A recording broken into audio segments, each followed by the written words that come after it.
Fellas and gals.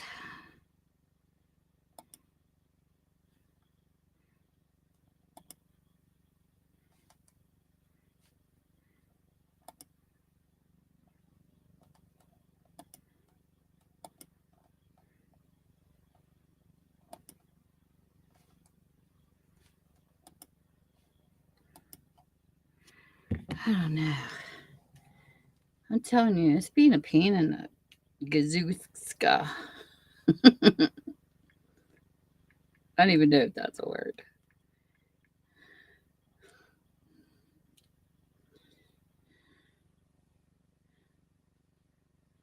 Hey, Tiffy. Hold on. I'm trying to get set up. I'm having a heck of a time. Hey, Dodd.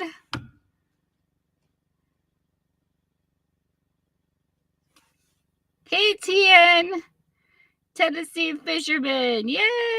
I want to go back to Tennessee. I miss Tennessee. We actually enjoyed Tennessee. We were there.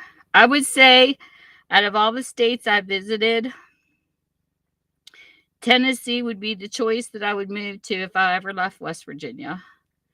Tennessee reminds me. Whoops. Out of all the states, Tennessee reminds me a lot of West Virginia. Hey, Tupac, how are you doing? I seen you go live a couple of times, and I was in the middle of modding on whatnot. Man, my life is busy. I hope you're doing well.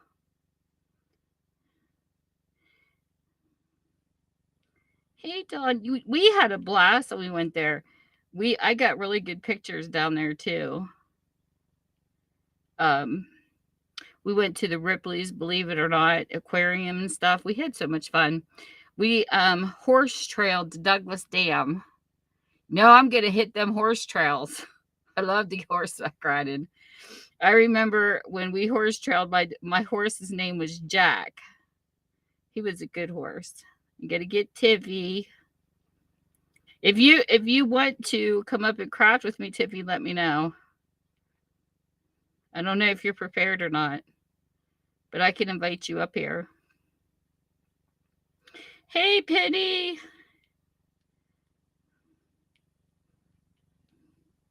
My life has been so busy lately.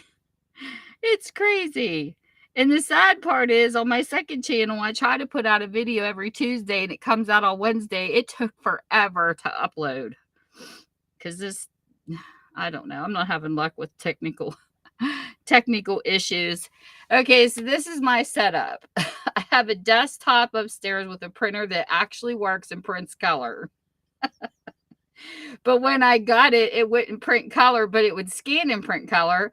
And because it was set up wirelessly, I had to stick a wire in it and then it finally printed color. Tell me that is not the strangest thing you've ever heard, but it does happen to me. If there is a tech issue, Tammy will find it. So I remember my computer teacher telling me, because I took computer classes with Pittsburgh Institute of Aeronautics, and I remember my teacher saying, Tammy, never overlook the obvious. Don't make a mountain out of a molehill. And I told my husband it didn't come with a cord. So we bought a cord, plugged it in, and my color ink worked. So just so you know, if it happens to you, you heard it here. Because I even had the tech person come in. I paid an extra, I think like $80 for them to do a remote, and he couldn't even figure it out. I figured it out. It was crazy. So then, hey, John Metro. So then I had a Toshiba laptop my mother got from AARP. I bought it off of her for $100. Used it down here for 10 years. That thing ran fine. Now it's slow as molasses. So my niece's husband's actually IT. So he replaced, it needed like technology people terms. It needed the hard drive replaced. So he replaced the hard drive in laptops. I can't do that part. The only thing I learned how to do was format, clear back on XP Home Edition and Professional. I know how to erase a hard drive. There's a whole bunch of stuff I remember from class, but I know nothing about laptops. So Since it was running slow, I decided to buy an upgrade because it lasted 10 years. I thought, why not? It's time to replace it. Well, guess what? Windows 11 sucks, people. I bought a new laptop. Windows 11 came in, and guess what's not working? The color ink cartridge yet again. So I wirelessly did it, plugged it in. It still doesn't work. So then I troubleshooted Windows 11 and I was all over the place. And guess what? Windows 11 does not have the option in the preferences for color. It keeps saying take it off of grayscale. Well, there's no grayscale to take it off of because it's not in the preferences or the settings. But I can pull up my Firefox or whatever I'm using for a search engine. And when I go to print from the web, it gives you the option of color that is locked in, and it still won't print color. So yeah, that's where we're at with my other setup. Oh my God. Tech issues, tech issues, tech issues is the story of my life. So what I'm going to end up doing, my daughter's going to come here because I done lost my patience. And she's going to uninstall the printer, reinstall, because believe me, I've updated the drivers, you name it, I've done it. It's not working. But what's weird is when you do the alignment and then you put it in to scan it, it prints color. Just won't do it from the laptop. I give up. I'm just so frustrated with ink right now. It's not even funny. Yes, it's awful, Metro. It is terrible. It is awful. I do not recommend Windows 11. And if I would have known it, I would. And so my only option is to bring the slow as molasses laptop down here because I know it'll print the color because it was printing the color before I took it upstairs. But like I said, if I have an issue with computers, I will share it and I will tell you. Because, you know, I used to hang out in a computer room on Yahoo for years, and it was the same questions 100 times a day. You know, the same errors that everybody was having. I still remember them. That's how many times a day I heard them. When Windows Vista came out, it had a codec error to where you couldn't get sound in chat. So you would have to go download the codec in order to fix the sound. If you had a WJView error on Windows Home Edition or Professional, it was because you were downloading music on LimeWire. And you accidentally downloaded an extra DLL file that had to be deleted out of your Windows folder. I can still remember every error. So that's what I told my husband with our car problem. I called the maker of my car because they're computerized people. And this guy was such a jackass. He kept telling me, I said, how much would it cost me to come in? They don't care what your problem is. Oh, it's $140 an hour. Okay, does that mean it's $140 an hour from the time you drop your car off? From the time they see your car? And you can't tell me they don't know the error because it's a computer. And I'm sure they get the same errors off the same makes, just like a computer. So I told that guy, well, you could take your $150. I'm not going to be nice about it. I told him where to stick it. I said, I'm not bringing my car to you if that's what you're going to charge me before you even know what's wrong with it. So we have a mom and pop garage. Paid less. It stayed there for 2 days and they totally fixed it. So I'm impressed. Mom and pop shops, you rock. That's how I look at it. And it was funny because, you know, sometimes you get those check engine lights that never go off. Well, my car had a different kind of light, and I knew 3 ways to troubleshoot it by Googling it through YouTube. So you don't know if it's a sensor or something actually needs replaced. Well, one of the modules needed replaced. It was, I guess that's what you call it. I don't know. It was something and it needed replaced. There's 3 steps to it. It was the second one. And by the time they fixed it, the light still didn't go out for some reason. And I'm like, no, I'm not coming to get my car until you got that light gone.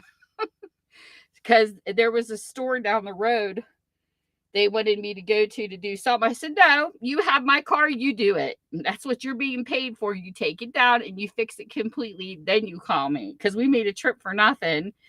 And they had to tear it back apart again because they couldn't get the light to go out. So then they finally fixed it the second day, but they didn't charge me any extra. So I was tickled pink that I finally have a car that works. I was like, yes, we got 4 vehicles, 4, and only one was running. I'm like, this is ridiculous. So now I've got 2 running, but one's about ready to bite the dust because it is old. It's a 2003, but it's my hauling vehicle, and I don't want to let go of it. And through the winter, we had a guy stop wanting to buy it because it's 4-wheel drive. I said, I'm not getting rid of it. That sucker is going to rot in my driveway because that's the only vehicle I have that'll load furniture. So I'm to a vehicle on its last leg and one that's running decently. Then my husband, of course, he drives the brand new one because the miles he drives, he can't have anything used or leased because he drives too far. And plus it's covered. So he has his Honda and he has a Fusion out here that's broke down that we need to get fixed. That's the last car that we need to get fixed. And it needs pretty much the same thing as my car needed. It's got the same exact error because it's the same make of brand. They're both Fords. And they both have the same exact errors. First, you get, what's it called?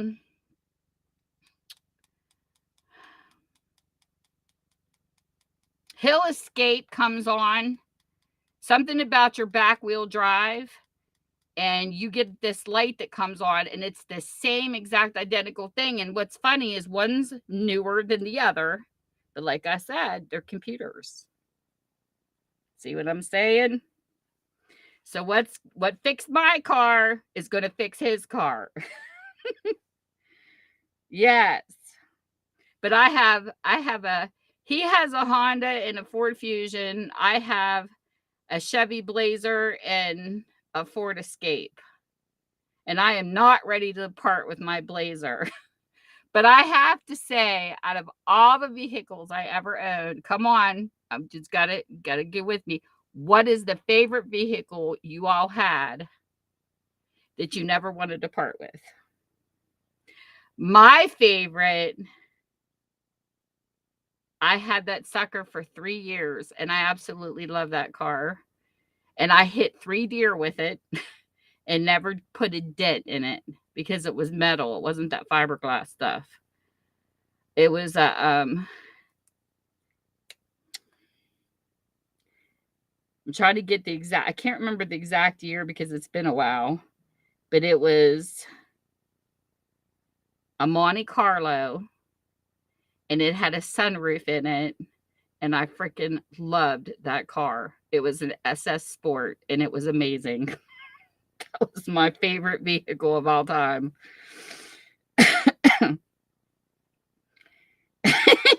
Stacy. You know, I have never been picky with you know, particular on brands. I just wanted to get me from point A to point B. And my sister had a car. She drove a Subaru. My God, that thing was amazing. In the wintertime, you would fly past everybody stuck. Her Subaru, she had a standard Subaru, and that car was awesome. But mine was definitely my SS Sport. I freaking love that car. It was an awesome car. It's nothing like coming home from a hot mill, flipping that air, you know, that window open and just having that air just hit you through that sunroof. It was awesome. Because when I had that car, that's when I worked as an airbrush painter. And believe me, it was like 110 degrees in that mill. Nice. Look at you, Tiff. You're just busy.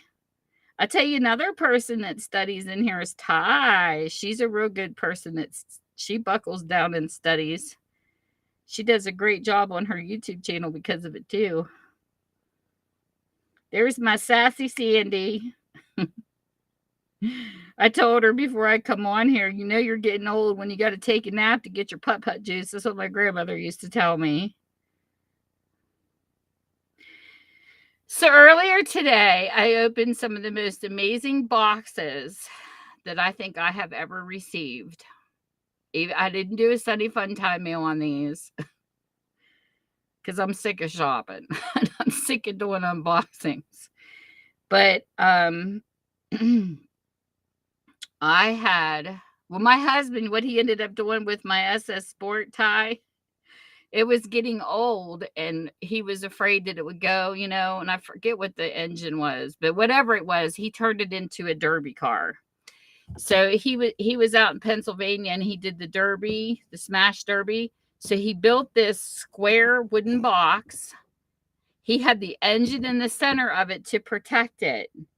And he went out to the Pennsylvania State Fair and was in a crash up derby, and he destroyed my car in the end because it was about ready to go anyways. But we got a lot of use out of that car, from driving it to turning it into a derby car.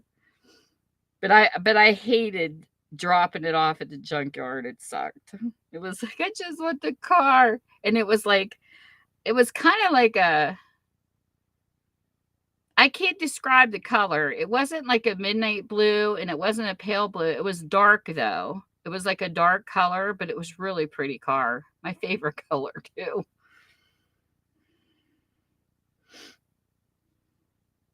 Oh, that was really good. I loved listening to the history of the Titanic. That was awesome. I could only imagine how much a person would come up with if they did research on all the people on the Titanic. That would be so cool. But anyways, so I went to this auction site online and oh my gosh, the stuff that I got. All I have to say is I like collecting antique things. You name it, letters, just postcards, anything like that. And it just blew me away what I opened today. Sandy got to see a little bit of it. And I got the cutest cookie jar. Even though I don't use it for cookies, I will be using it for crafting items, probably like lace or decoration. I don't know yet, but it's going to sit down here in my craft store. I'll show you a picture of it because I'm not doing a mail upload on it. But tell me this isn't the cutest. Is that like not the cutest cookie jar you've ever seen? It's Oreos, but it's like a milk jug. I freaking love it. So I got this from the estate sale. I want to get in a camper and travel. And I want to go and hit up all the vintage and auction houses and things and go nib. That's what I want to do. That's like my dream. Thank you. I had fun doing these pages. I did these last week. These were fun. I had to figure out what I'm going to do tonight because I don't have a clue. I struggled even with my other channel. Yes, but isn't it cool? It's the handles in this shape. That's one of the things that came in today. And then I don't know if you guys have ever heard of anything, but this was a total box of ephemera. I love paper, as you can tell. That's a picture I sent to Sandy. I said, look, Sandy. She goes, there's my ass. I said, it found you. So anyways, there was these school tablets. I don't know if it was a teacher's estate. It was some kind of farm estate, and they had these tablets in it. Look at this writing. This was in a book that came, like a composition type book. There's things from the 1920s and 1800s. Look at this. This is a 1920s yearbook. Look how cool those pictures are. They're so awesome. And then they had a bunch of tablets that had like these cardboard look to them. But then the paper looked like kids' paper when you start writing cursive. And then they had these magazines called The Mentor, which I looked them up. I'm not finding. I didn't like deeply research. They sell these for like $23 a piece on eBay, but it's just amazing. And PA is where you find a lot of vintage and antique items in Pennsylvania. I don't know, but I love this auction place I order from because I get some really cool stuff.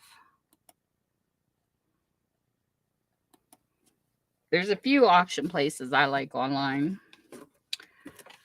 But yes, I get some cool vintage stuff and antique stuff. If you guys saw my stash, you would be like, "Oh my god." You'd be amazed because I do have a lot of really cool items. I just don't show them all the time. My luck, somebody local would be watching my channel trying to freaking rob me. But I do have wonderful books from the 1800s. I have a wonderful collection, but I like the stuff. Like, I don't know what I'm going to do with it all. But we'll see. My daughter, my oldest daughter, she likes crafting like I do. So she's like, oh, my husband wants to pull a dump truck in here and get rid of everything. He don't even like to read books. He sucks. And my oldest daughter will hear him say, I'll just bring a dump truck in because you're not leaving me with all this shit. That's what he tells me. You know what my daughter said? Yes, sir, because I'm going through it and I know I'll have a field day because she likes the same things I do. But it's funny. We have this ongoing joke where he tortures me about my stuff. And then I go in his garage. I'm like, really? Look at your tool mess. I said, you'd be picking on my antique stuff. But that's what you do when you're married. You know, you get to torture the person you're married to. Wouldn't be normal if you didn't. He's always picking on me.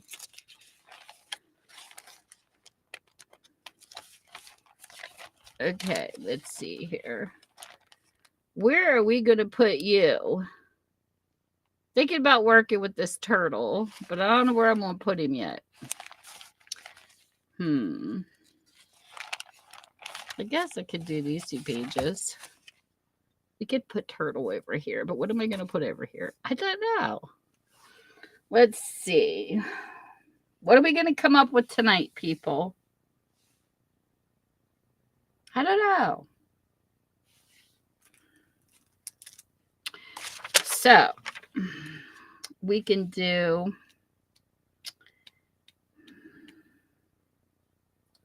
Let me think. Even though I can't think, really. My mind's like, bleh.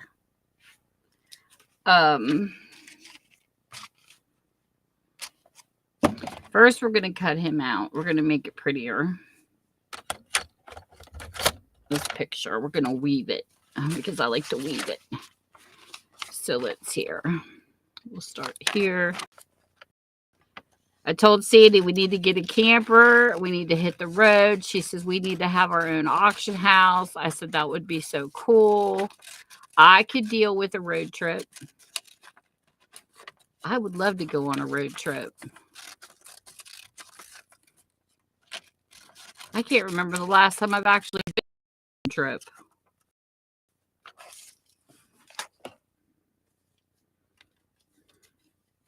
So we're going to do something fun. Let me see. We're going to tear up the rest of what I just cut up. Let's see what artsy stuff we can do.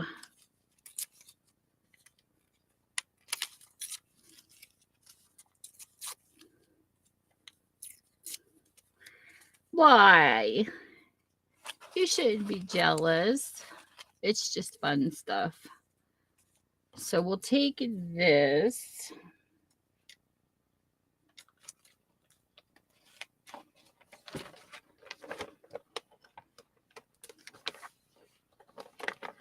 I like antique stuff, though. I really do. It's a lot of fun. Tiff, do you want to come up on the panel? Let me know. It's up to you. And I actually like stenciling better with the paintbrush. I enjoy it with the paintbrush. So we're going to take Mr. Turtle here. And we're going to glue him to the center of this page. There's no rhyme or reason. I am not prepared. So Lord knows how this will turn out. You might see me do bunches of bloopers.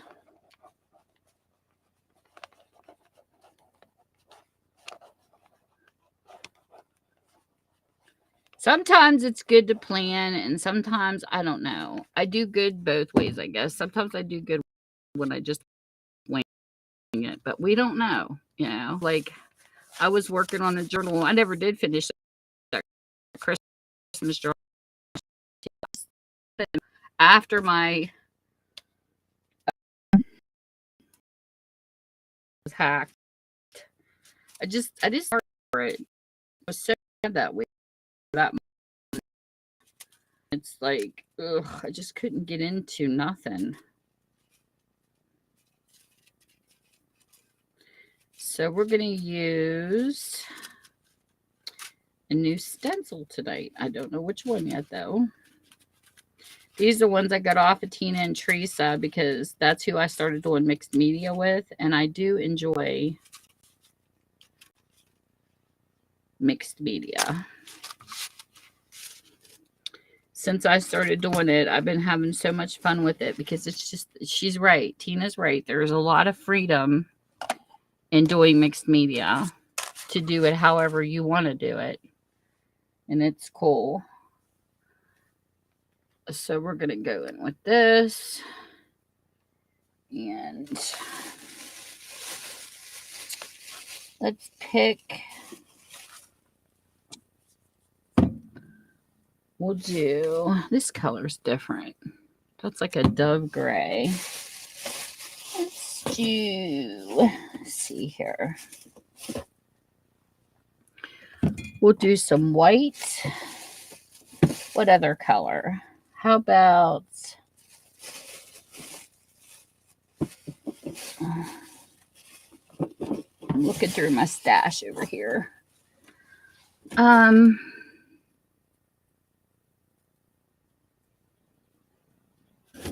Let's do this. We'll do some yellow too.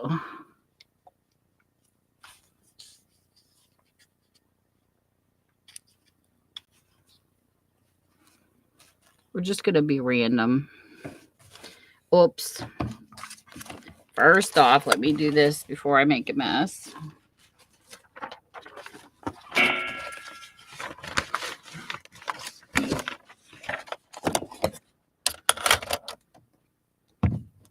Because I definitely can get messy. So we're going to do some random spots. I'm not going to do like all over the entire stencil. We'll just do this. Something different. See how it turns out. Why not? It's one thing I love about crafting is it's trial and error. You never know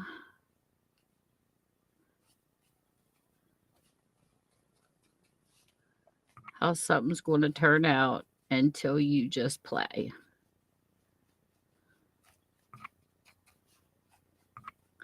So we'll put a little yellow here. And I like a little yellow over here.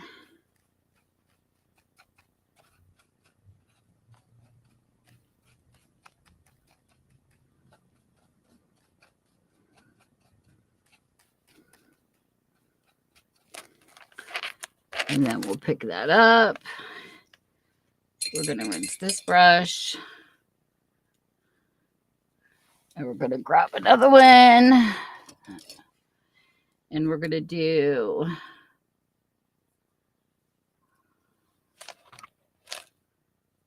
some white.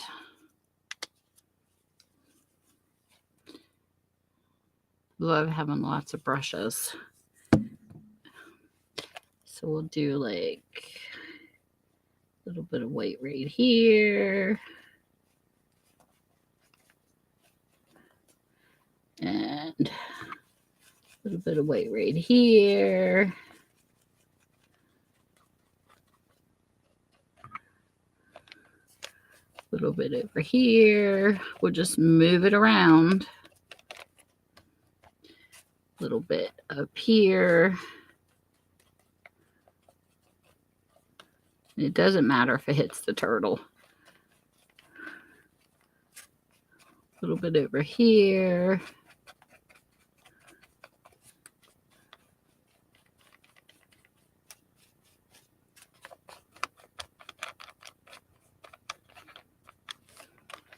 And then we can turn it around, do a little bit up in here. So we get some more weight up in here around the yellow. That's what you call random. Okay.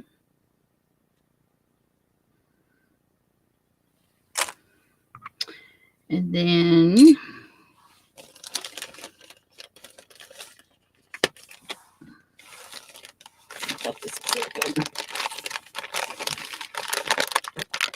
come on, come over.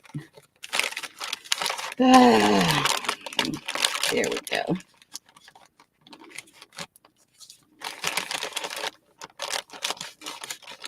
Try to open my baby wipes to get the weight paint off my fingers. Ooh, look how cool that was. Watch this.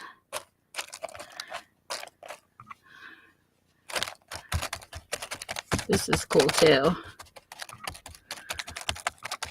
Is when you have paint on a stencil and you just kind of dab it off on the next page. That's cool too. See, we have happy accidents. Isn't that what Bob Ross used to say? Happy accidents. Okay.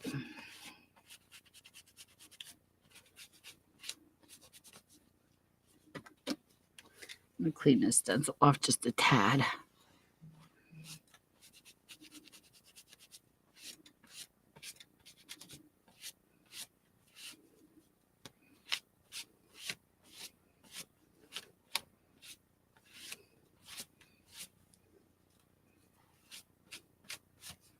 These clean up pretty good with Dawn and toothbrushes too. When I'm done. Okay, let me read. Are you leaving us, John?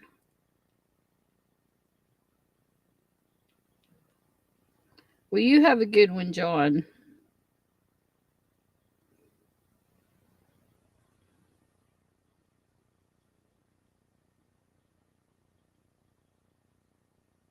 I don't know why my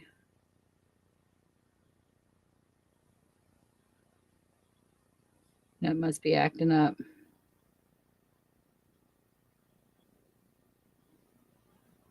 I can be. Hey, Haley. I'm always lagging.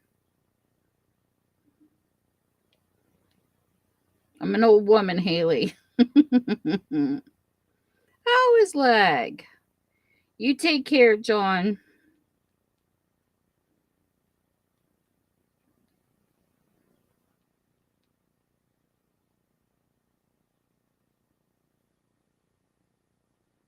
I think I get everybody.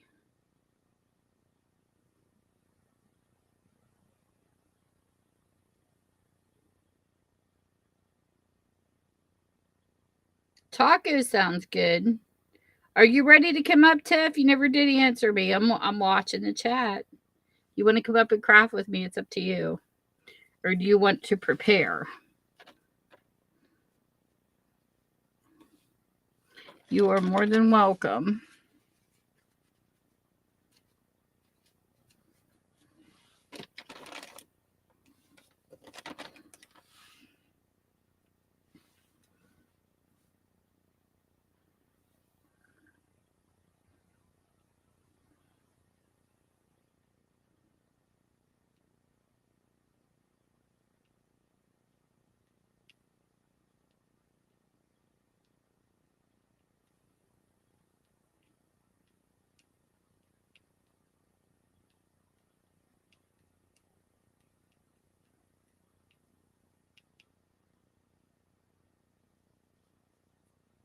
I don't know if she can hear me or not. Okay. So then what I'm going to do, set that down, is take those little pieces of paper. What do I do with them? Oh, here they are.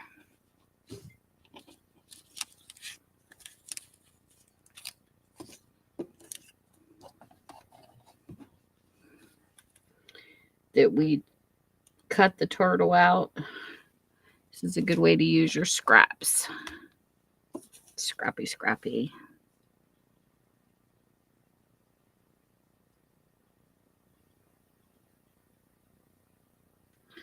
I don't know, Stacy, because Tiffy usually never leaves. I don't know. It is hard to tell because YouTube, the numbers hasn't been working either.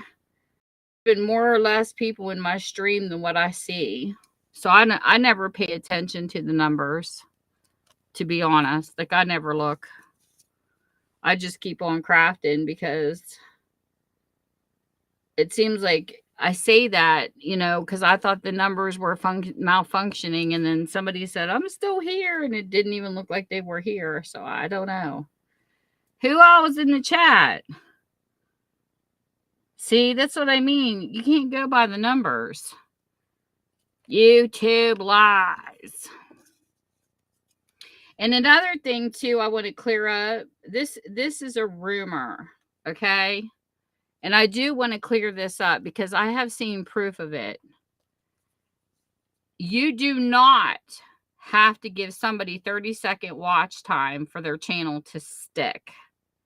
I don't know who spread some of these rumors on here, but it's like the bigger YouTubers are full of crap. I actually read the terms of service on YouTube, and I don't care if you give a person watch time or you just modded for them. If YouTube is going to purge you, they're going to purge you. Because it's happened to me. I can't tell you how many times. I moderated for TPG, and the very next day, I was not on his channel. Then I have a guy who has empty, I call them bot channels, but they're really not. They're just empty channels that he has to give people numbers because he's weird like that. It's a gamer. I have not been able to shake any of his fake channels off my channel.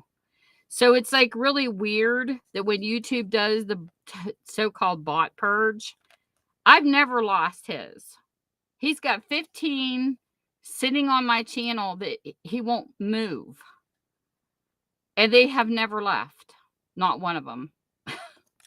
So I don't believe in the purges. I don't believe in, you know what I mean, that you got to give a person watch time for them to stick. I just think YouTube's going to do what YouTube's going to do. And then me and 3 other people, Paul, Terry, and somebody else, we did something one night on YouTube that was really funny too.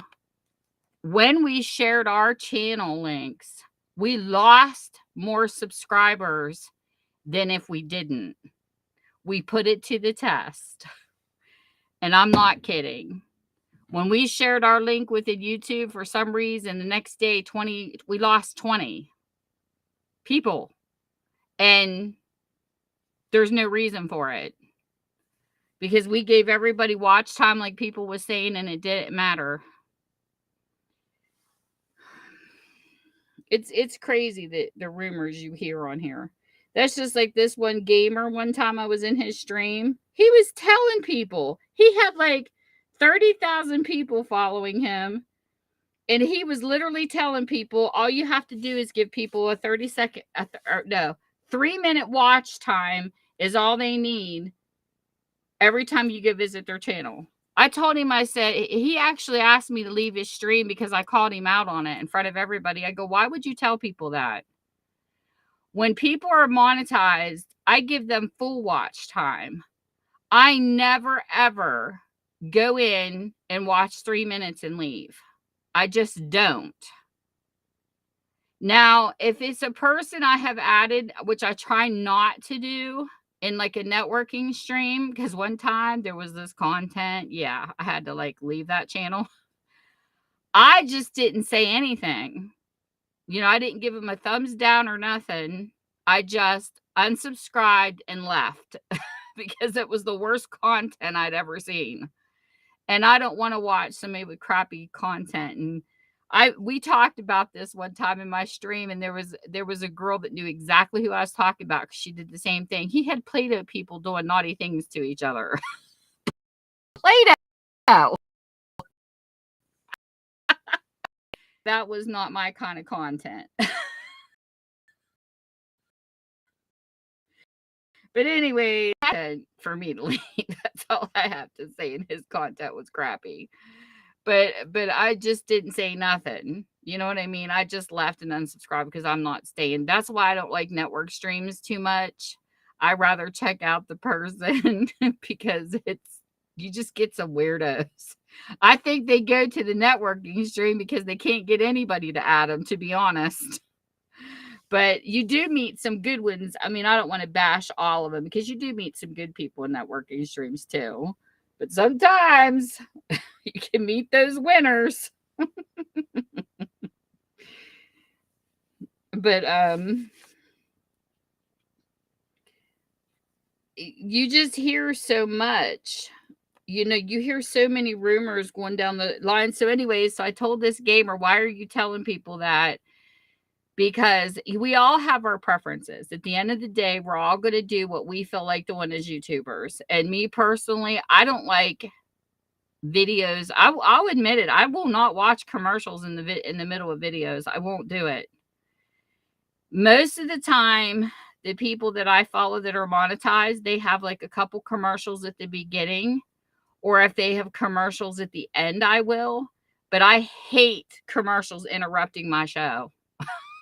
When I'm really into the content, I hate commercial interruptions. And that's just me. Because like we have some channels we pay for that have commercials that pop up in the center, but you can pay that little extra money like for Paramount or something, and you can get them commercial free. I will get them commercial free because I hate commercials when they're in the middle. It's like, if you're going to do it at the beginning, but don't get me into a story and then cut me off. That's horrible. And I won't do it. I skip them every time. But when I know somebody's monetized, I will watch the beginning commercials in the end, just so you know, because I don't know if monetized people can place their commercials where they want to. I'm not sure. Ty probably can answer that question. Yep, me too, Stacy. I'm the same way. I'm like, check them out, see if you like their content. But what kills me is the main thing that bothers me is I know everybody has the right to choose if they want their preferences private, and that's fine.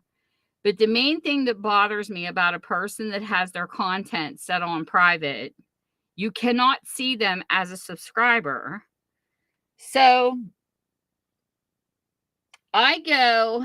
first off, I watch the people's content that comes into my comments. Then I go to my live streams and I give views back to the people that come and visit my live streams. But then you have these people who have their preferences set on private, and they're like, okay, why am I not monetized? Well, maybe because nobody can see you're there. You know what I'm saying? Like, when you go to,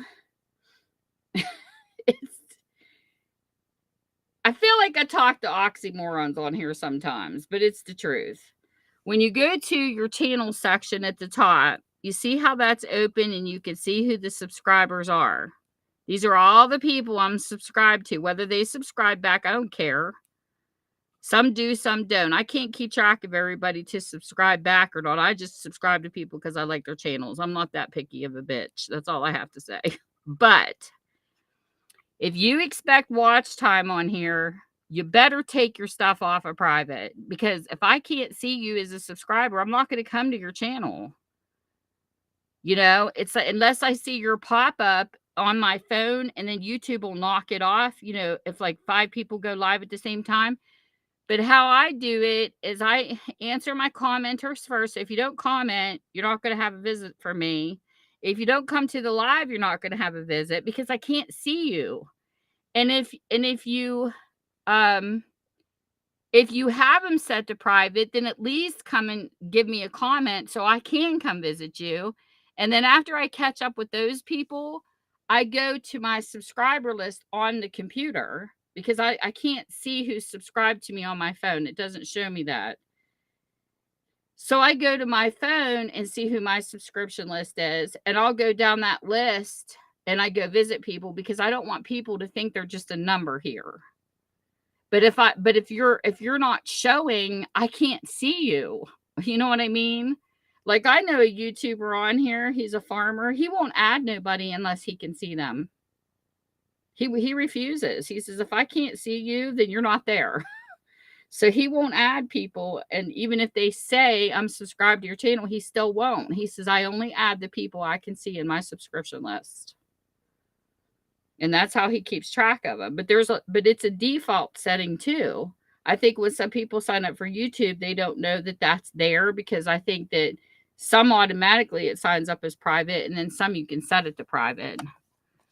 But I leave mine open so that I can see people. But I mean, I know that there's a lot of people who like the privacy settings, and more power to you, which to me doesn't make any sense why you want to get monetized and you have your privacy settings. I don't understand that concept. It's different when you're on Facebook and you have family pictures or whatever, and you want to set it to family only. I get it because you're still talking to people in public. You know what I mean? Like part of you's set to private, but then part isn't. But on YouTube, when you set yourself to private, you're completely private. Like we can't even see you as a subscriber. So if you're on here to get monetized, grow your channel globally, I don't know how you expect people to know you're there. That's what I can't understand. I don't know. Maybe it's just me because common sense tells me if you want it monetized, you want people to know you're here. You know what I mean? I don't know. Maybe it's just me that thinks these things. I don't know. I just don't want anybody to ever think, well, you know, this person joins my channel and she never comes and sees me. Well, if you're set to private and I can't see you, how do I know you're there? That's my question. I can't come visit you if I can't see you. So, but I do try to get around for channels like when I'm, crafting upstairs, I'll have like Stacy running. I've been on Stacy's channel a couple times this week and I'm just cutting up papers like crazy. Like out of magazines is what I've been doing.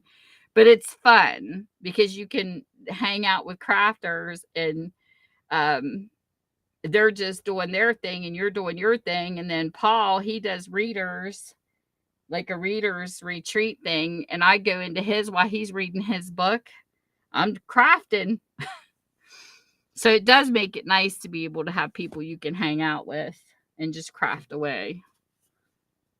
It's a blast. But I mean, as far as like, I don't know about all the YouTube rumors. I don't know. There's some things I have seen and some things I've put to the test. I know that they're always changing. And it's really hard for any platform, I think, when you own a platform and you're trying to stop spamming and you're trying to control that stuff. Because look at Instagram, for instance. When my account got hacked, this is what I find interesting. It's almost like a losing battle sometimes. When they purge and they do all this other stuff on YouTube. Well, Instagram and my account got hacked. This was a crazy thing. I did everything. I tried to change my password. I did everything recommended, and I'll never get that account back because that hacker was an, butthole. They downloaded a 2-code thing to where I can never get it back. But anyways, on the flip side of the coin, I tried to instant message my friends on Instagram in private. This was not public, in private, to let them know my main account was hacked. Here's my new account. And after letting so many people know, Instagram blocked me from messaging my friends saying that I broke the community spam lines. And I'm like, contacted them. So, okay, first you don't answer me because they don't answer you. If you lose your account on Instagram, you're pretty much screwed. They won't answer you for nothing. I mean, I even contacted their investors. That's how desperate I was. I contacted everybody and got nothing.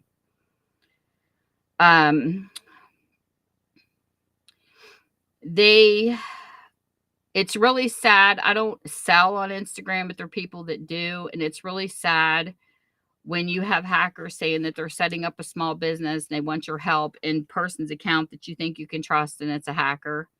Because that's what happened to me. And what happened was they just, alrighty, Penny, you have a good evening.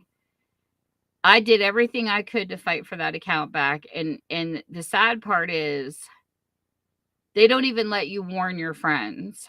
They don't even let you get to everybody. I was trying to contact family. I had family on there, people I know offline, online. I was trying to let them know as fast as I can. Well, apparently you could, I had over 2,000 people. I was almost at 3K one time on Instagram. And if you post over 200 times in a day to let people know, they block you for 2 days because they consider you the spammer. So I sent an email like, really? A hacker breaks into my account. You let them get away with it. You can let them message my friends. But I'm trying to warn them, and you're blocking me yet again. Not only did I lose my account, you blocked me from letting people know that it's not there. Tell me that makes sense. So my best recommendation, because you can't afford a blimp to fly through Instagram to let them know, my best recommendation is to know who's following you by their names, which would be a hell of a long list. But put @ symbols in front of all their names and send out one message at a time to let them know you've been hacked to catch their attention. Because if you instant message every single one of them, they block you for spam.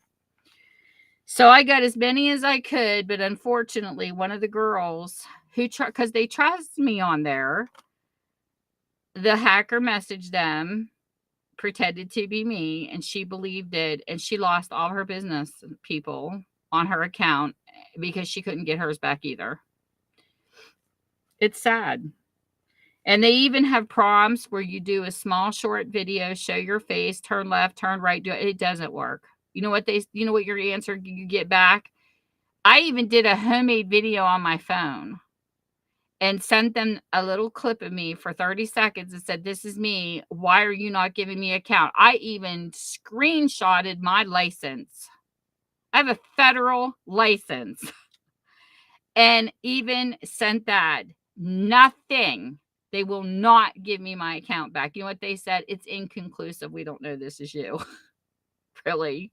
My picture's on there and everything, but yeah, they couldn't verify my identity.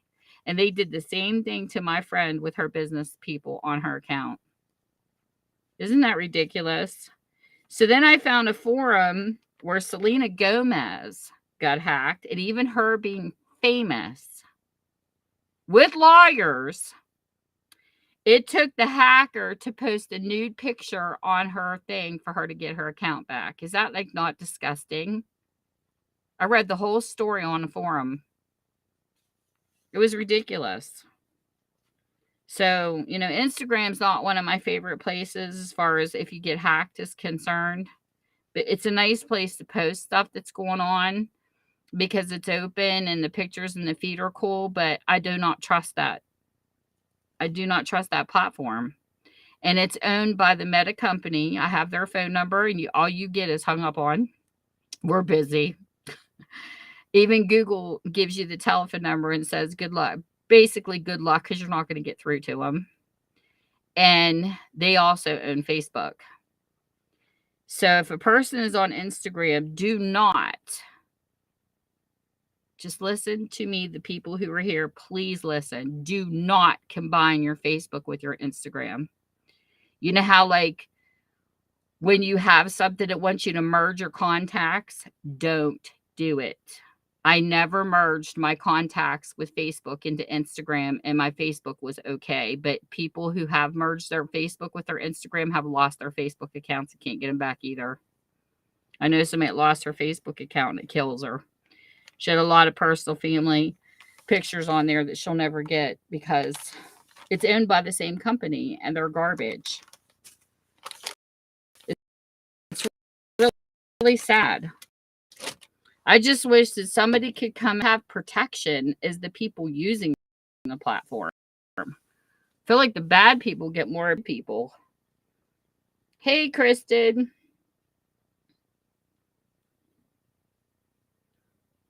I mean, I even sent emails to the owner, Zucker. What's his name? Zucker something. I even sent an email to him.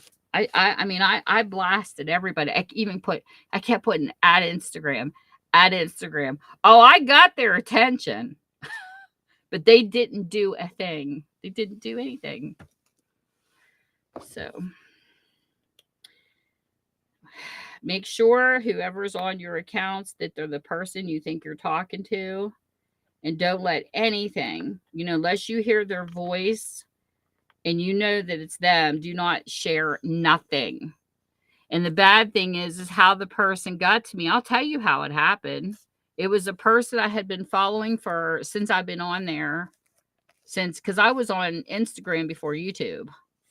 I came to Instagram on June of 2017, and I came to YouTube July of 2017.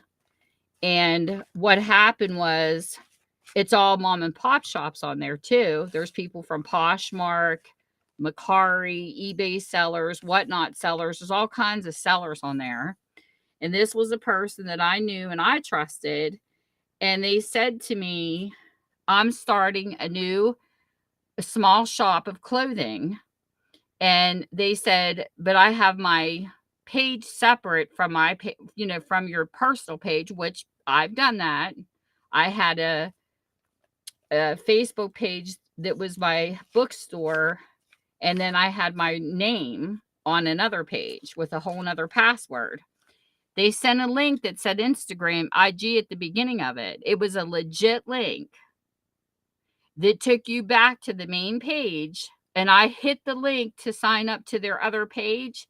And I said, it didn't take me anywhere. But the thing was, they didn't send it to me in a private message. They sent it to my cell phone as a text message. That's why I thought it was legit. So I clicked on it and it took me to the main Instagram page. I said, it didn't take me to a new page. It took me to the main Instagram page. And they said, well, something must have happened. Let me try it again.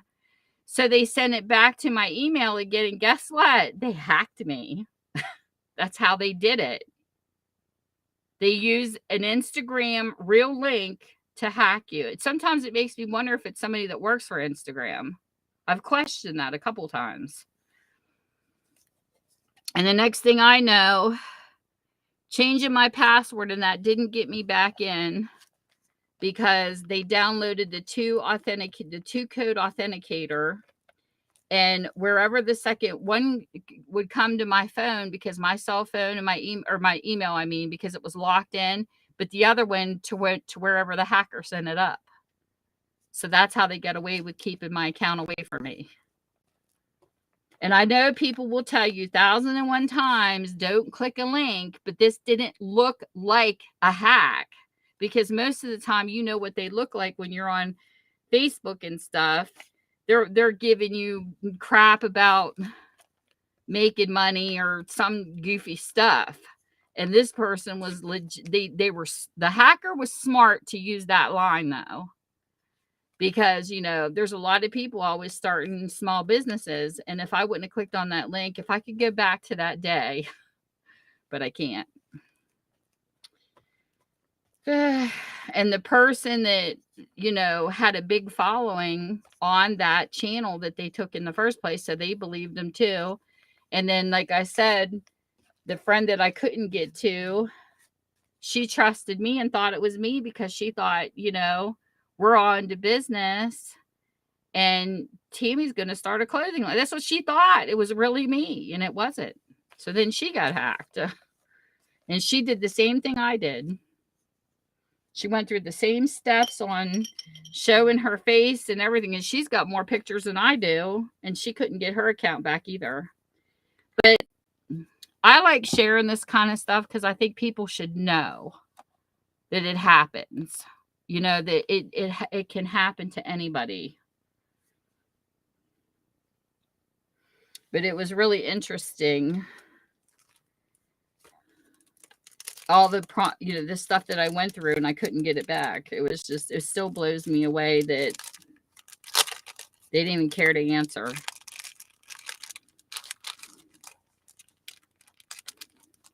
But I clicked on the link not once, but twice. Just so you know. And I know better. You know, I've been online since 2001, and I got, that's the first time I've ever had the wool pulled over my eyes. Since 2001, and it's sad. Because I was like, oh my God, Tammy, you know better. But oh well. It is what it is. So I've tried to move on from it, but I think it's great to try to educate people.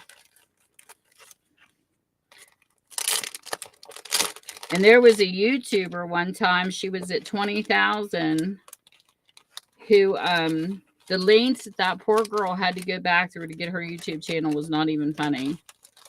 She got an email with the YouTube logo in it, and she thought it was legitly YouTube. And it was something about her channel, and she clicked into it and lost her channel. And she had people vouch for her, people help her fight back for it. Somebody actually sold it to a network that reported news. They sold her YouTube channel. And there was a great big to-do about it. I wish she was still on. I haven't seen her on since a lot of this happened, because I think it kind of made her lose faith, because I know who she is. She went through hell to get her YouTube channel back. She finally did, but it took her forever. And she said, thank God I had the friends that I had, but it was horrible. So even the YouTube logo, when it comes to your email, don't trust it. I don't click on nothing no more. I'm scared to click on anything after this shit happened. Okay, so I have these little, I'm going to add some sparkles. Isn't that cute? So I'm going to take these. They're called theme stickers, and they're little butterfly stickers. I don't even know where I got these, but I think they're cute. Thank you, Tiff. So I'm going to put these on here randomly, just to give a sparkle to my project.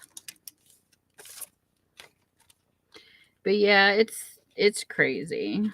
The stuff that happens, it's really crazy.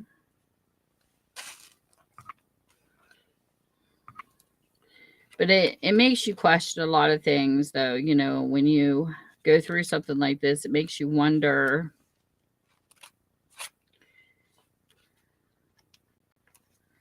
sometimes on here what is safe and what isn't safe, you know?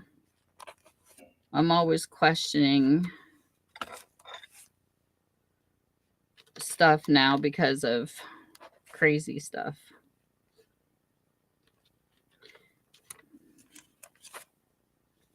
I'm just going to stick these on here random. I don't know what I'm even doing with this other page. But you do hear a lot of rumors, though. I mean, you know, bigger YouTubers spread bullshit too, because I've heard them. So I'm to the point where I just see what I see. And if I want to know something about YouTube, I usually go to the terms of service and read stuff. I don't believe what people tell me unless they are told by YouTube themselves. You know what I mean? Because I'm sure people have had strikes against their channels. Don't get me wrong. And things have happened. Like I noticed some people were throwing in spam for my comment section, and they didn't even do anything to get thrown into my spam. I don't know why that happens. Then you had a YouTuber say, "Oh no, you can't use emojis in my stream because it's considered spam." Okay, so think about this for a second. If emojis are really spam, then why does YouTube allow them? Now, I'm not saying put up 50 million of them and constantly spam a stream, but I'm just saying when you put them in like we do, how is it considered spam? Why would they give you something and then say that?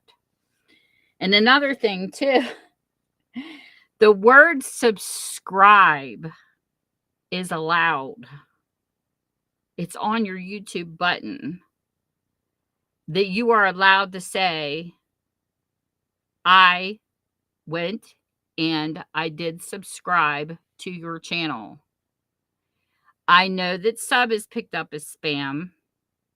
I know another one that says subbies, and that's okay. But I do know YouTube cannot block you for putting the word subscribe because it's what's written on our button. So that's kind of like weird. Why would they give you a button that says it and then say you can't type it? I don't know. But that's the kind of stuff that goes through my mind. I don't know. Maybe I overthink things. I don't know. But I think about stuff like this all the time.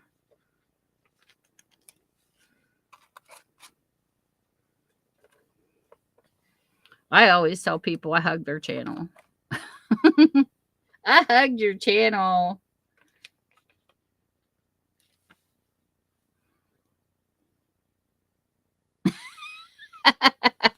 Sandy. But I mean, it is funny because you go into these streams and you have a person giving you like 50 different rules, and you're like, I don't even know if I want to be here if there's that many rules. Because I know one time, me and Nightbot had it out. Somebody had Nightbot set up on their stream, and they put the commands in. The owner of the channel commands Nightbot what to do and to say. I put one emoji. One! I said, hello, everybody, with the smiley face. Instantly, I was blocked. I was like, what the hell? And, so I tried to get a hold of the person. I never could get back in because I didn't know anybody in their stream to tell them to let him know that I was on block. That's just like, thank God Stacy was in here when YouTube did that to her. She was able to add me on Facebook and say, hey, why am I blocked on your stream? She could ask me, but this person, I had no clue who he was. I couldn't even find him on Facebook because I didn't know his name or anything. So I never did get to go back into his stream because I was blocked because of a smiley emoji. Now, I do understand that there are some people that don't like the emojis. You know, I mean, it's a pet peeve. Everybody has their own preference, just like some people are OCD, don't like clutter. Some people don't mind clutter, or some people have a favorite. You know what I mean? So I'm sure that there's people out there that don't like emojis, but they should say that. Instead of blocking people or setting Nightbot up to block people, they could just put, please don't use emojis when people do it on entering or something to give you a heads up, because it is their channel. They can run it how they want it. But I wasn't warned. And I like using emojis. Just like, we have the choice if we want to go back to that stream because they don't like emojis. You know what I'm saying? I don't know. Sometimes I think there's so many rules on here, I can't keep up with them all. But that's just me, I think about stuff like that all the time, and I'm like, what? But I was a chatter for 6 years on Yahoo, and I'm not new to the web. And I think when you come to YouTube as a total newbie, you don't know what you're getting into, too. And I'm more laid back than most people with rules because I've been on the web too long. So my philosophy is, as long as you treat people good in here, I don't give a shit what you do. Just don't spam like tons of emojis constantly where people can't read what everybody else is typing, because I find that annoying. when you're in a live stream and you have like a busy live stream and that's all they're doing is putting emojis in and people are trying to talk and you can't even see who's talking because of the emojis, then to me that's spamming. But I will say this from experience of being on Yahoo, we went from smiley face emojis and stuff that didn't move to animated ones. And the reason why I say about a whole bunch of them being put into the room is what I consider it, because it was spam. When you were on Java and you were watching chat on Java and then you were in Messenger on Yahoo, people used to make boot programs out of the emojis because they knew they could lag out a chat room. That is spam. And that's something I learned before YouTube. And because I've been online since before YouTube was even created. And they would take, and they had animated smileys that did like these little dances and they did these nods. And if you threw a whole bunch of them in the chat room, your chat room would lag so bad it would slow your computer down. It was kind of like creating animation on your computer when that happened. You know, like a gamer has a specific bigger hard drive because they have games that are constantly moving and animated because it is harder on your hard drive on your computer. Well, so is animation. So that's why when MySpace came out, come on, people who from MySpace days, you can't tell me you don't remember this. You would go to load somebody's profile and it would take forever because they had so much animation on their profile, it wouldn't load. That's why, because it lagged out everything. So yes, that's considered spam when it lags. And then when Facebook came out, you couldn't put animated pictures on it. It was all still. Now they have a different type where the animation's built into the picture that you can post on Facebook to make things move, but you're not creating it and sticking it on. There's a big difference. But it's all common sense. You know, that's what I said by experience of me paying attention to what booters used to do on Yahoo. And they would use the symbols that made the animated smileys, throw them up into the chat room and knock your chat room out. That's what booters did. And it was all because of animation and spamming. So most of the time, if a person ran a chat room and somebody would come in with a bunch of emojis like that, they would automatically block you and say no spamming. But not if you use one or two. That I'm talking like lines that went up the screen. But it was interesting, you know, to learn that stuff before YouTube because it was an experience that I brought with me already knowing what to do and what not to do. But then in chat, another way people used to annoy you, you could size your font. Here, we have font all the same size. But when you were in chat, before you hit send, you could go over here and you could click your chat size, like your font size. You could click 10, 11, 12. And if a person wanted to get on your nerves, they would put it to the biggest font and it would take up the whole screen and you couldn't see nobody else typing. It was crazy what they used to do over there. And I'd be like, really? Your font size doesn't need to be like up to 72. So I think that's why they never changed font sizes like on YouTube and stuff, because they don't want people doing that because that's irritating.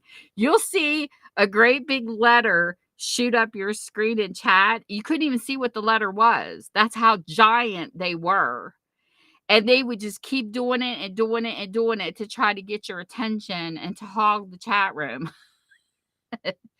So on that note, over here, the typing is so small that some people will say type in all caps so I can see you because they have a hard time reading.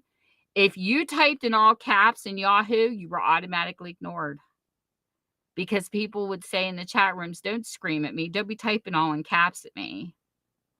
We're over here, some people like the caps because they can't see the small font because they're reading on their phone.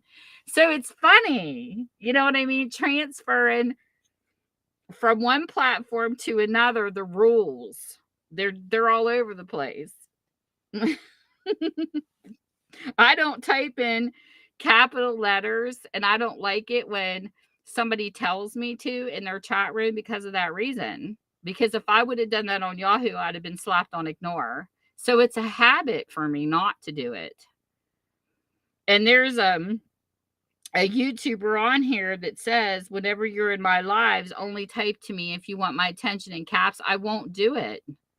And they get mad at me and they're like, well, if you're talking to me, I'm not going to answer. Well, then don't answer me, because I am not typing in all caps just because that's what you want. I don't like being told what to do, just like most people don't. And I will not do that. So I won't go to that person's stream anymore because I just don't want to. There's a limit to what you will give in and what you won't. And I just refuse to type in all caps because I don't like it. Because I've been ignored for it. So no, I won't. But like I said, you don't know because everybody's got their own rules, and you have to decide as a YouTuber, okay, is that too many rules for me to want to hang in this person's stream, or can I live with it because I want to hang in this person's stream? You have to make the choice just as much as the person that makes the rules.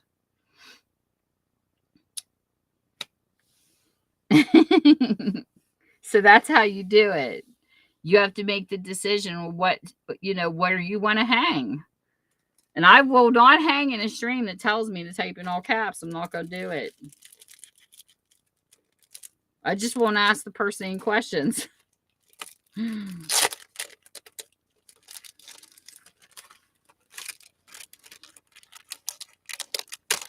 But I want people to, I feel like there's so many things we have to follow offline. Seriously. I don't want to give people rules when they come online. That's just me, If we're adult enough, just like this one guy I used to work with, I love this place of employment because it was probably the best place I'd ever worked. He said to us, because we were graduated from college and we started into this job, and his comment is the best comment I've ever heard from any of the bosses I've ever worked for. We're all adults in the workplace. I'm not going to look over your shoulder every 5 minutes to see if you're doing your job right. We will meet here every single Wednesday, and we will have a meeting. And if you have anything that you want to change or anything you need to get off your chest, we will talk about it on Wednesdays. The rest of the week, I would like to think you're all adults and do your job. And he said, and that's all I'm going to say as your boss. And that's how I feel about chat. We are adults here for the most part. And let's just act like it when we're in chat. And there really shouldn't be any rules. So I kind of like that philosophy. Just be yourself, kick back, have fun, and don't worry about rules here. As long as you're nice to people, we're good. And if you don't like somebody, hey, I have lots of people. My block list is huge. I'm not ashamed to admit it. I had a big block list on Yahoo too. And this is my philosophy. I can be in a stream where they're at, and I can be an adult and be there to visit the people that own the stream. I'm not there for their followers. I'm there for them. So if I have a person blocked on their stream, well, then so be it. Because when they're blocked, I can't see them. It's not a YouTube block. They're on a Google block. I don't play games. So, but I can be civil in a stream where I have people blocked. I just don't talk to them. It's just like when you go to high school and you have kids you didn't like in school. You just ignored them. Went about your day, did your business, and that's how I feel about chat. I can do the same thing. You can have a drama-free zone even with your enemies in it. That's how I look at it. I can say this, though. I don't cause drama, but by God, I'll finish it. Just like fighting. My parents always taught me, don't throw the first punch. But when that person punches you, you kick their ass.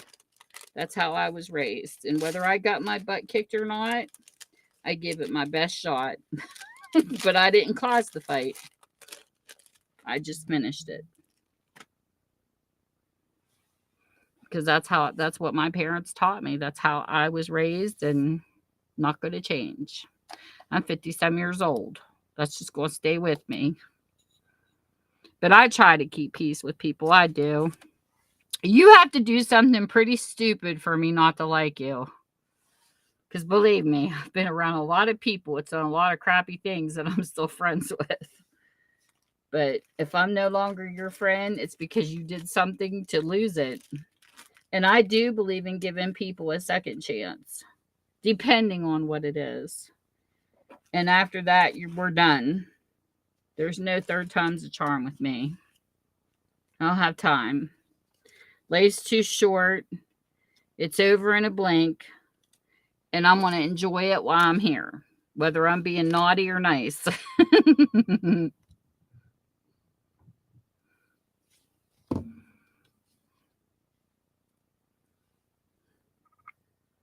So we're going to put this, but we put you right there.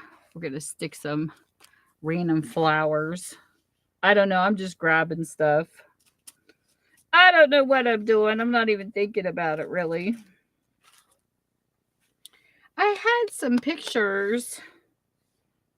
Oh, here they are. I had some of these that I had cut out with my other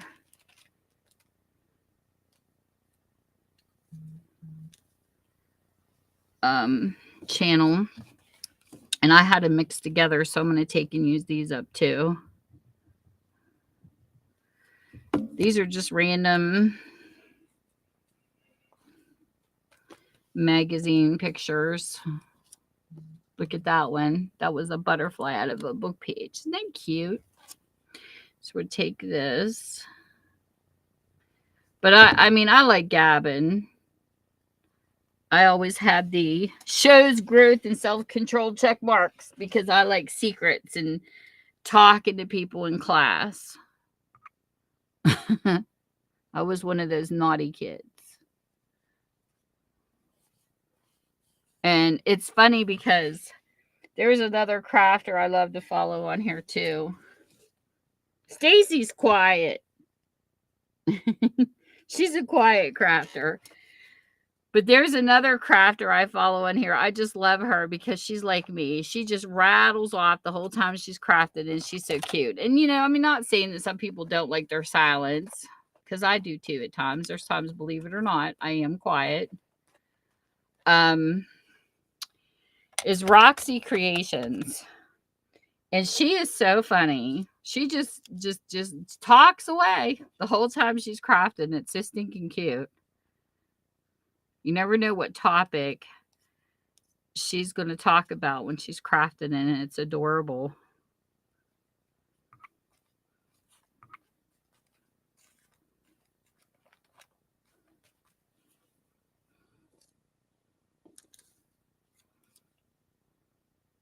I was up listening to her last night.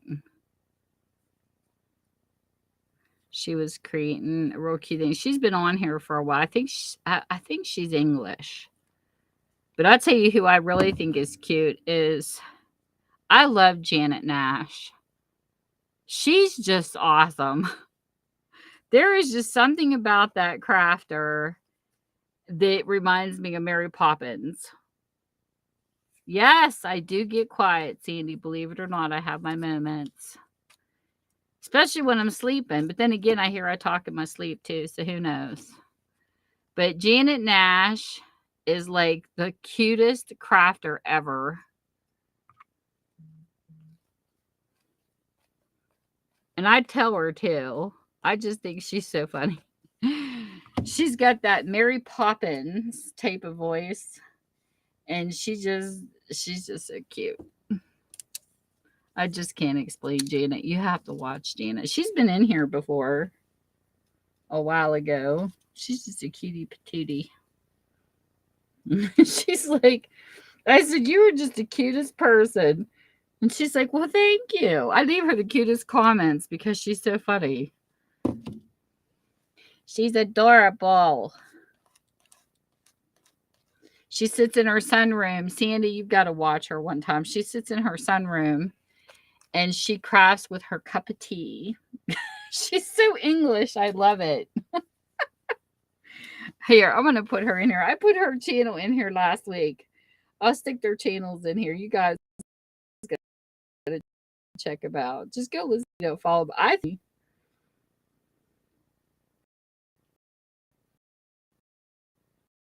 But in a good fun. Janet did her last video was let's make fabric postcards. She's always doing something. She's a tinkerer. Okay, so here's Janet's channel. And then let me get Roxy in here. I think Roxy's real name is Rachel. Here she is.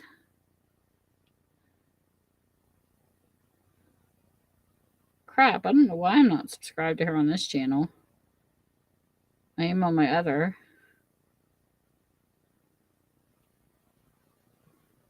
That was weird. Because I thought I was subscribed to her on this channel too. Who knows? You know about YouTube. You're welcome, Tiffany. And here's another. This is Roxy Creations. They're cute. They're just fun. Like, and I love it because they take their time. They're not the type of crafters. Like, I think Roxy even does challenges, but they're the type of crafters. They don't have to edit and skip steps. Like I haven't seen it yet, but it's cool because they're fun to craft along with, or very inspiring. Like, when I was watching Janet do her postcards, I started watching it with her fabrics. It was different to see somebody make a fabric postcard, but I wouldn't do it the way she does it. But that's what makes it nice about being a crafter, is that you watch and get inspired by someone, and then you make it yours. Like, you put a twist on it and do it how you want to do it. Because like some people use sewing machines, some people don't. Because you can use glue without using a sewing machine. I have a sewing machine collecting dust. It's brand new. I've never used it because I'm a glue girl. I'm not really into the sewing part. I like seeing people, sew the tags and things like that. And I think it's cool in a journal, but it's just, I don't know. I won't know till I sit down and actually try to sew my first one, but I have a feeling I'm not going to use my sewing machine much just because I like glue and I like to sew by hand if I do it. The sewing machines have never been something I have to have or something I've really been into. When I was in home ec and in middle school and stuff, we had to sew and I used my mom's sewing machine, but I don't know. It just wasn't one of those tools that made me want to use it, if that makes any sense. I love my Crop-A-Dile and my Big Shot, but there you go again. It's just like every crafter, to each their own.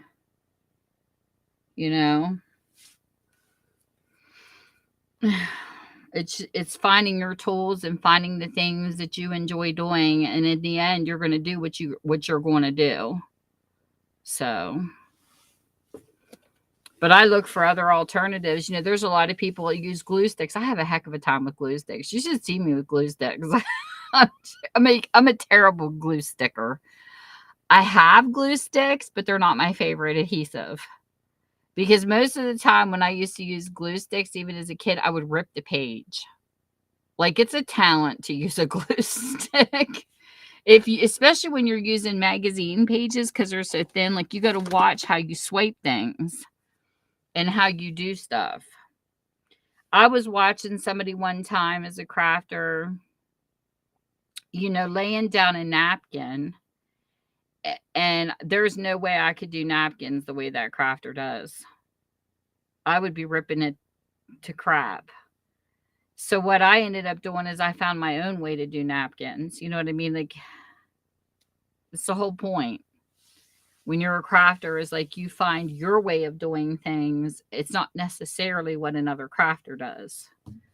But it's really cool because we find our own ways to come out with a lot of the same items.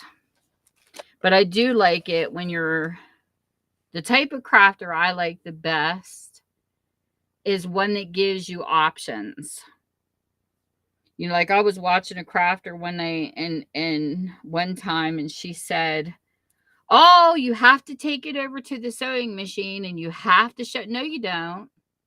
She should have said, "You can use your sewing machine or you can use glue." You know what I mean? That's the kind of crafter I like, the one that gives you options for things you don't have.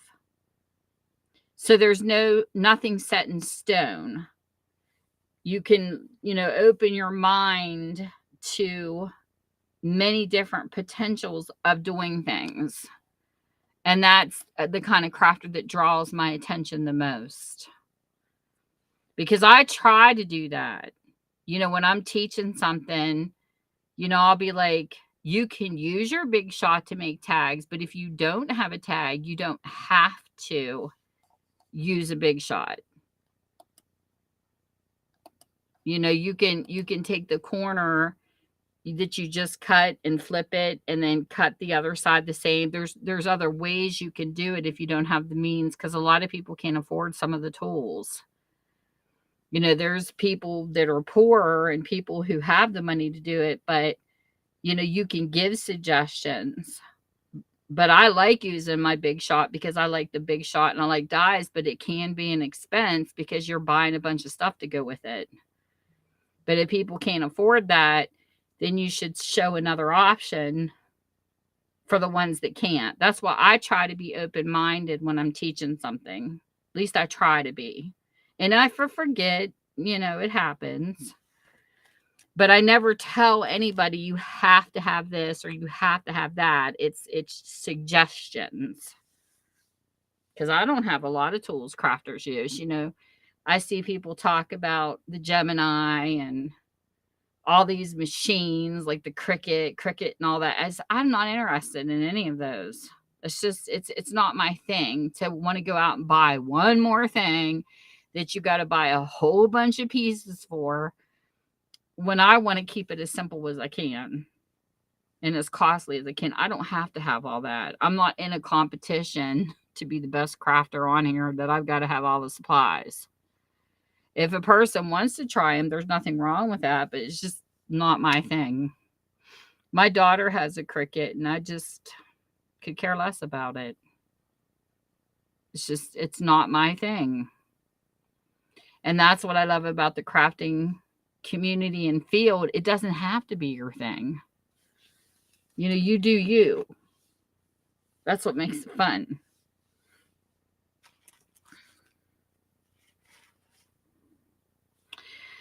Okay, what are we going to do next? I feel like I need to do something else with this page. Oh, excuse me. Sandy, you're making me sleepy. Home ec was fun. We get to make a pillow. We get to cook. We get to do all kinds of cool stuff in home ec. Oh no, Sandy. I need to do something else this page.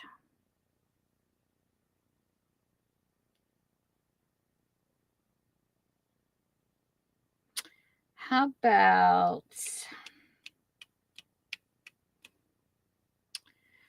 let me try. Paintbrushes I have over here. This won't work. Let me do something else over here.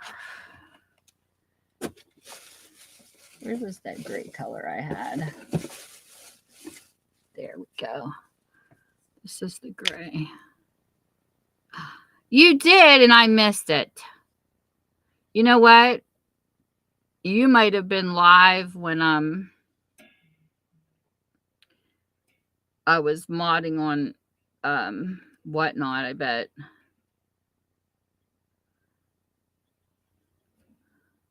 Okay, why are you not coming out of the hole? Come on. There we go. Might know as soon as I move the paintbrush, you'd squirt.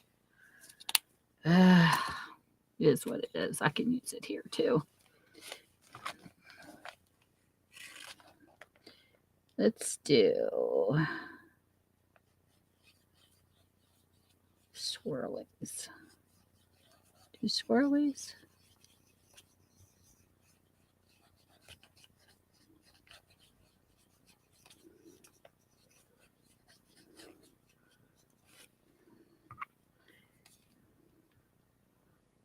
That's Sandy. I'm telling you, that woman,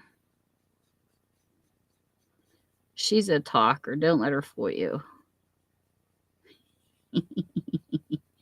You put some coffee in her and she'll just message you all day. I gotta pick on sassy Sandy. She's probably over there with her mouth hanging open, really, Tim.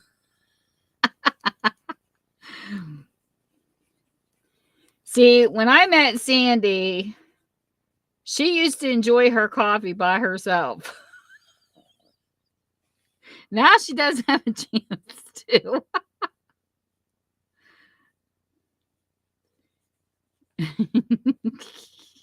Sandy. Oh my gosh, that's so funny. She's gonna be giving me hell. Oh my god, that's hysterical. Yes, sir.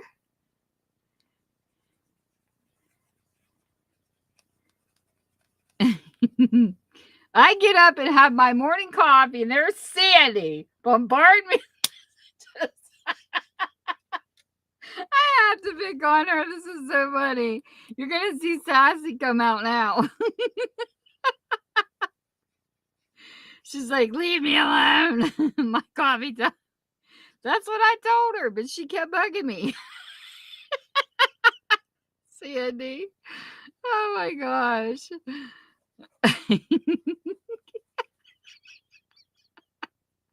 I have to torture her. Oh my god, I'm gonna make you type, Sandy. Did you ever find your embossing folders, woman? I hope you find them. She'll be giving me hell later. What do you mean on your live stream? I'm the one that bugs you. She never realized how lonely she was till we met.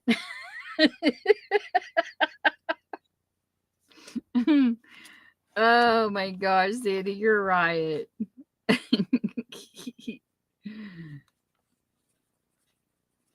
I like this gray against this black color. This is pretty.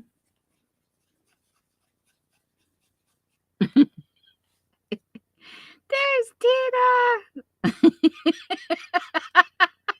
Sandy. Yes, she did. She said, Gabby Hayes, don't let her fool you. She talks my leg off. Tina's another one. I'll get both of you. But Tina does that too, though. I love to listen to Tina Craft. Her and Roxy are my favorite gabbers when they're crafted. Tina, she don't care. She talks about anything. If the mailman pisses her off, she'll tell you.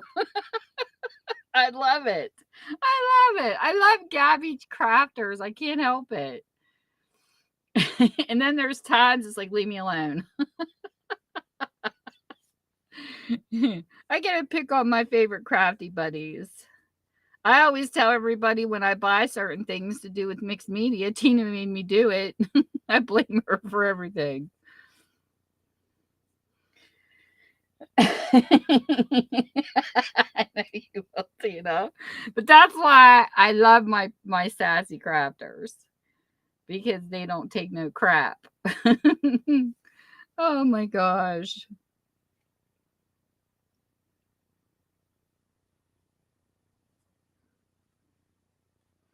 Tina made me do it. Look how cool this is, Tina. You know, this gray paint is so pretty against this black. I like it. Look what you made me do, Tina. She turned me into a mixed media fanatic. It's her fault. She did it.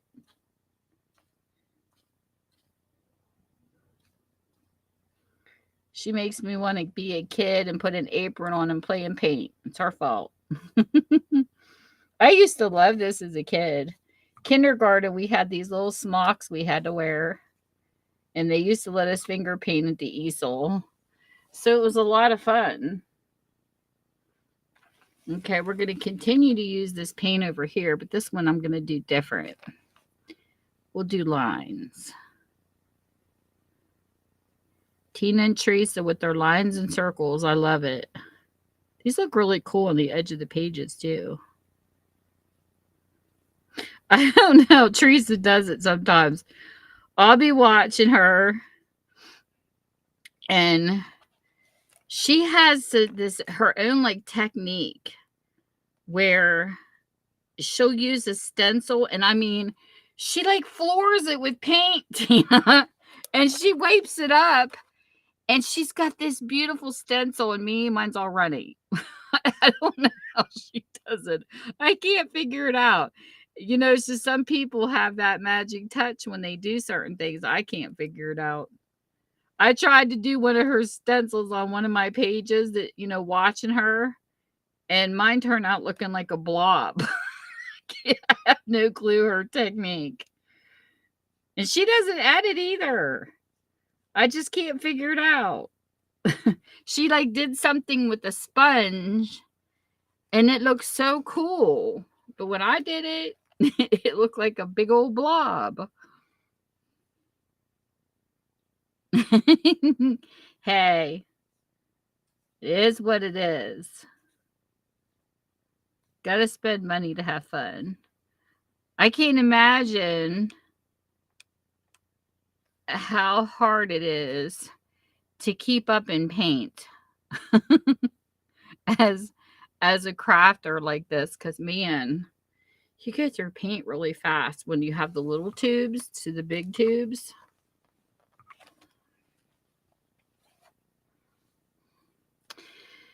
So let's see how we can use the rest of this up. How about we spot? Let's do some dots. Some lines and dots. I'm just winging it. I'm doing whatever.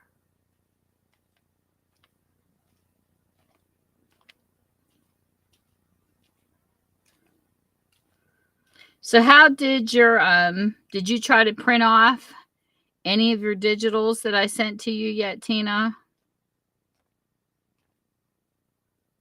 Have you tried to size them to see if it works on your end?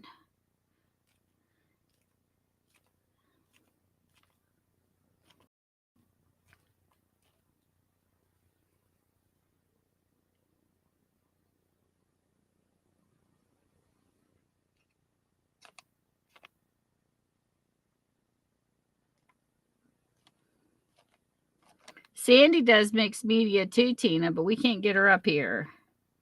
We need to get her back into it and get her busy. She just got her craft room unpacked. She's trying to. I told her we need to get her up here.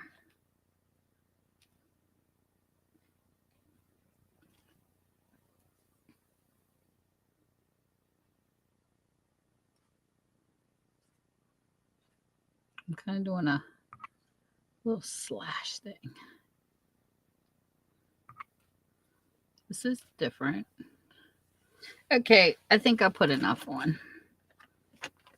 But I do agree that when you're playing with mixed media, you do get to express yourself in such a different way that it's really cool.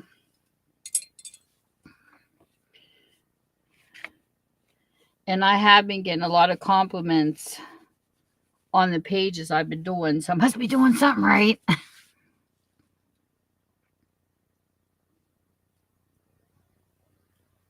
Oh, I bet. Did you get to pack up and move? Did you? Sure. Mm-hmm. I can't help your kids message you so much, Sandy. You should tell them shush. You should say, shh, I'm busy. What color do you think this needs a splash of? What's missing, Tina? I don't know.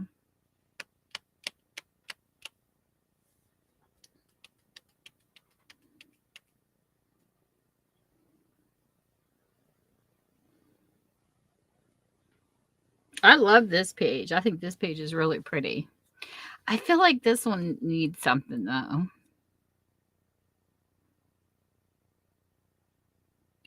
Sandy. I don't want to hear it.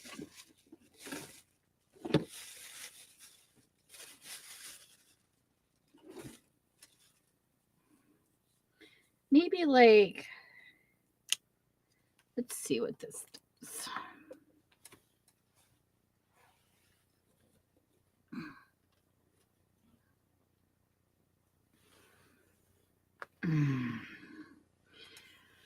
Let's try this. I feel like it needs just a little bit more of another color.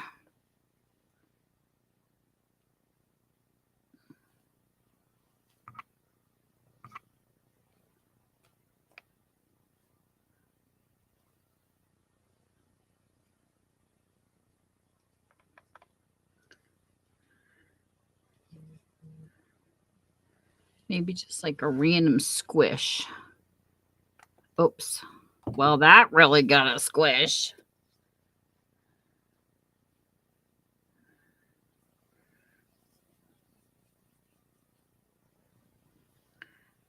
Maybe like that would be cute too. Just to have.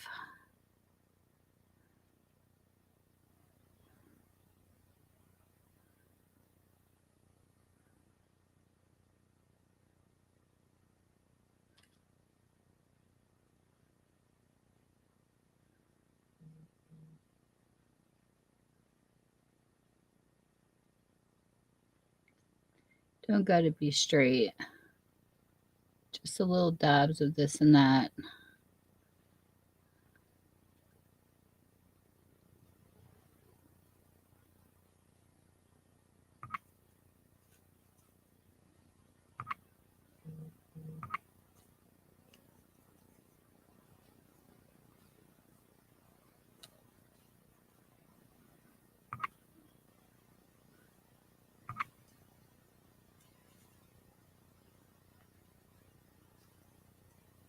Just craziness.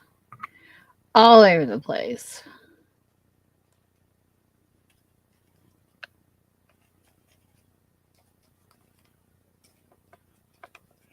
Yeah.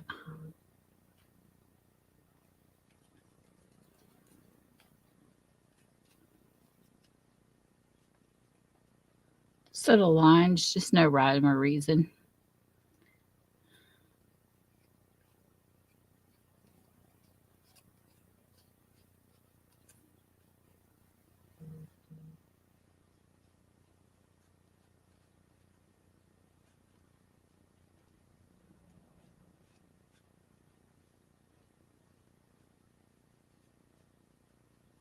Just to have that extra color.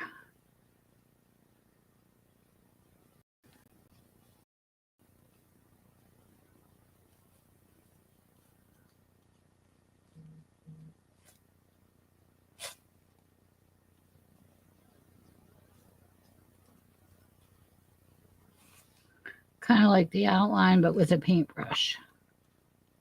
We can do that. We're outlining Mr. Turtle.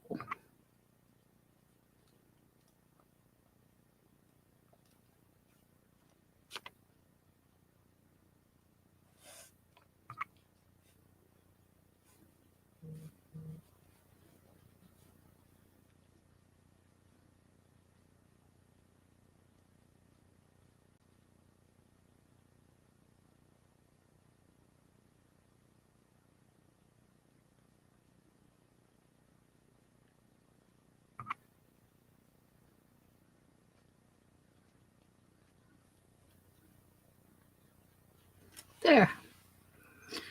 Okay. I was going to stamp, but I really don't want to stamp tonight. I'm just in a painting mood.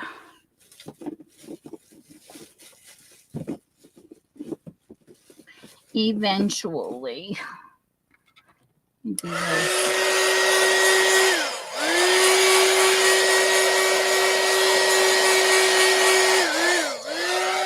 Come on.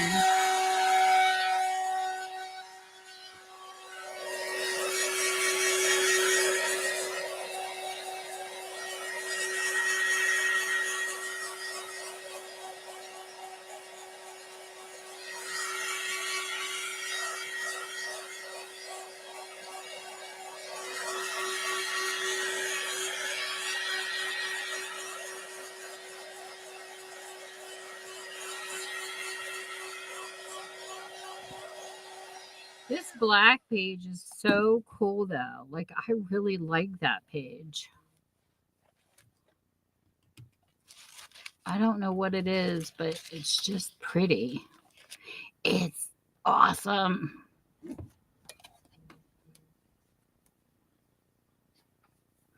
It's beautiful. Thank you, Tiffany. Yeah, there's just something about that page in particular. I don't know what it is, but it's just that black, man. It's so pretty. And then there is the other. I just feel like there's something about this page. And that gray. The gray paint looks really good against that black. It's pretty. So there we go. 2 more pages done. It's been a lot of fun. My very first mixed media book. Tina made me do it. Tina made me do it. Tina made me do it. I'm not blurry on my end. This is my best camera. My one upstairs is really bad. But this one down here is the best one that focuses. I'm able to pull stuff up really close and focus it. Where my camera upstairs, I can't do this. See how it shows details?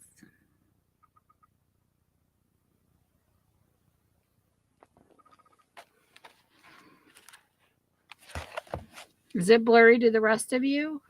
I see it clear over here. I don't know.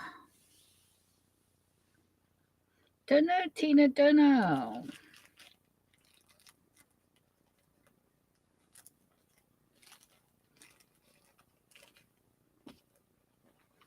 I bought these books off of you, Tina, one of your sales. But see, this camera is the one that focuses in the best. My one upstairs, I can't do this. It's like even up close, it like stays blurred. Like you can read this on this camera. My one upstairs is terrible. And it's the same camera. That's what's even weirder. Don't know why.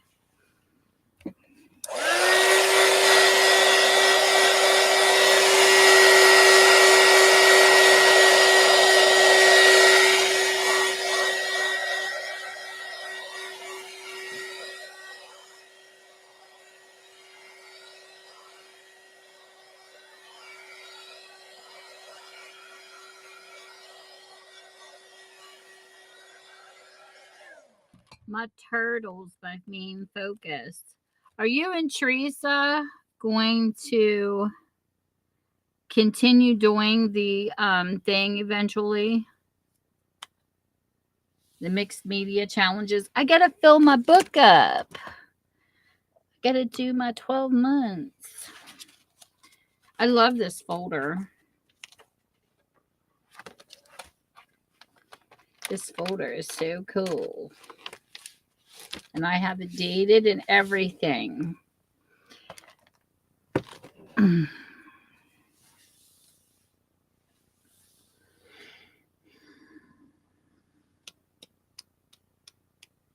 My phone's behind. Oh, it's so weird.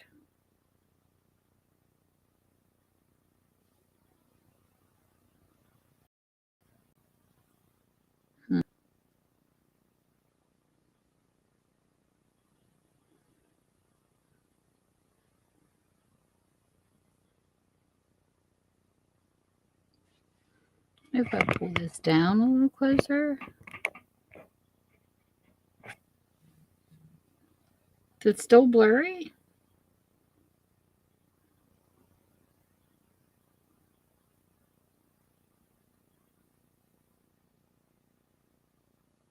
Well, that'll be cool. Fall colors. Ooh.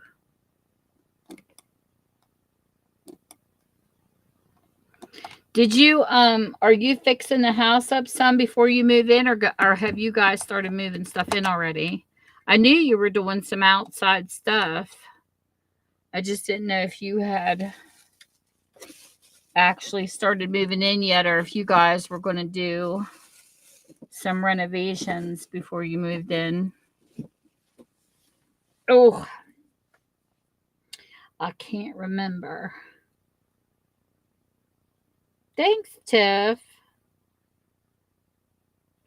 I'm hoping eventually to bring books back to this channel. I just got to get with it. I need time to clean books. I got to clean them up and get them ready.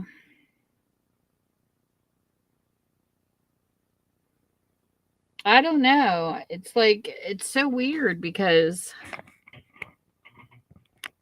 on Restream, it shows it really clear. I don't know, Sandy. Usually when it doesn't like a picture, it jumps. I don't know.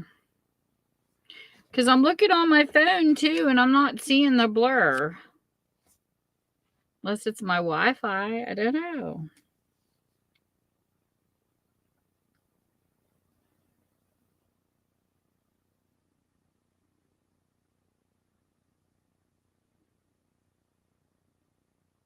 Oh my goodness, Tina, you got some stress, woman. Your son's getting married. How cool. What's the wedding date? No, we don't want your voodoo on it. We don't need sassy voodoo.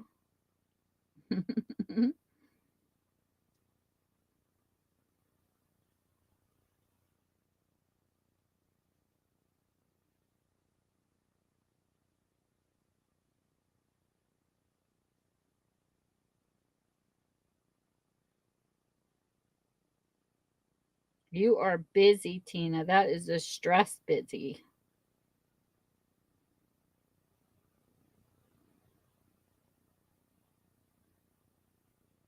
I started my channel on July 29th, Tina. What's the date they have picked out? They're going to get married on the 4th and have fireworks or what?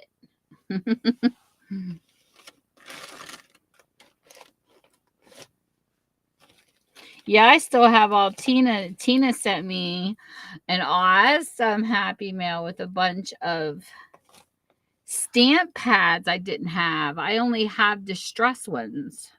I didn't have the regular inks. Like, I only have the oxides. And Tina sent me a really cool happy mail. It's got all these cool colors. My tote I need to pull out. It's got all my wooden stamps in it.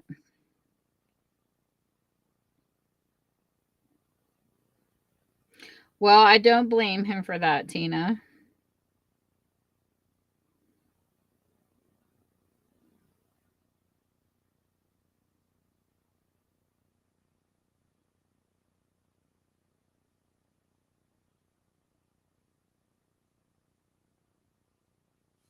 Wait till it's in your names and then go at it. I don't blame you.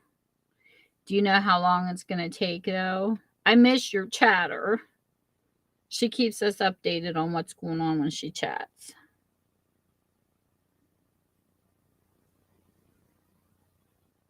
Aw. The 13th, huh?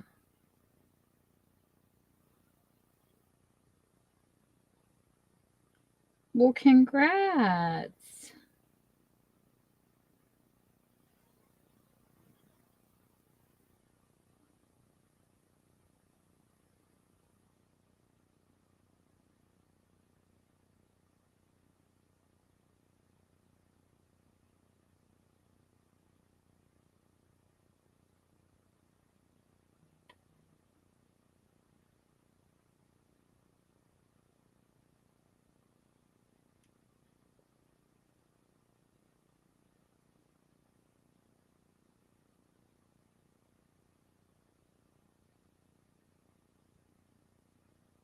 I hear my fur kid upstairs.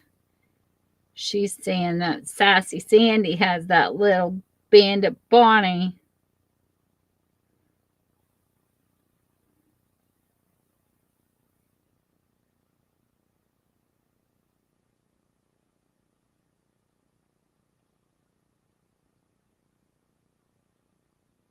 Tina. You know how soon it'll be all over?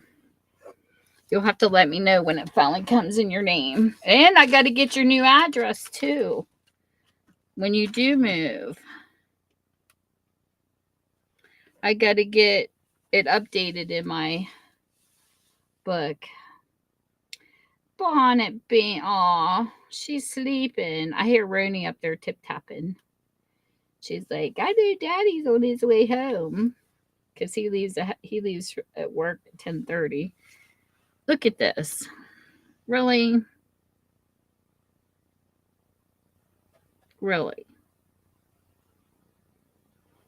It's a present for you, Sandy. See that?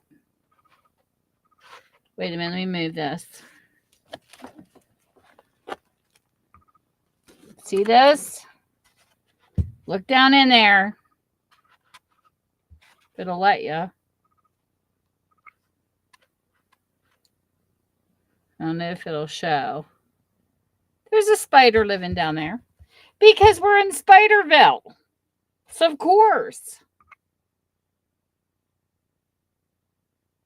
Unbelievable. I wish you could see down inside this paper towel roll. See? See? That thing hanging right there? I kid you not. They live everywhere. I ordered spider and scorpion killer spray. And I'm going to have at it down here. Yes. Because I'm sick of these spiders taking over. My craft room is called Spiderville, people. Because we have extra living. And, you know, they should pay rent. As many as we have, I'm going to start charging. Heck, they would cover my house payment. Even if I got $1 a piece from them. Ridiculous. I know they're awful. They're awful. And I clean webs down and then they're right back up again. They're ridiculous. Ridiculous.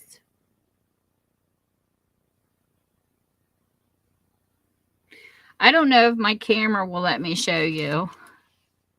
You think I'm joking about Spiderville? Let me show you guys something. Okay. Look up there. Don't know if you can see it. Look over here. Come on, camera. You're not going to focus on the spider webs, are you? See my book mess? Look up here. There is spider webs all over the place right there. And they are up on the ceiling, clear across here, down the wall. They're ridiculous. They're ridiculous. Look at this window. See that? thing right there hanging, that's another dead bug. And I had that put up there because of the gnats. That's all spider webs right there where that curtain's open. It's dead bugs hanging in the curtain. It's disgusting. So I come down here with my Swiffer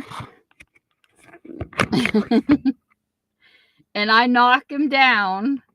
And then a week later, I come down here and they're there again. They're just, I don't think there's any specific kind. I don't know. I never looked them up. I just know that some of them have really long legs and teeny weeny bodies, but they're not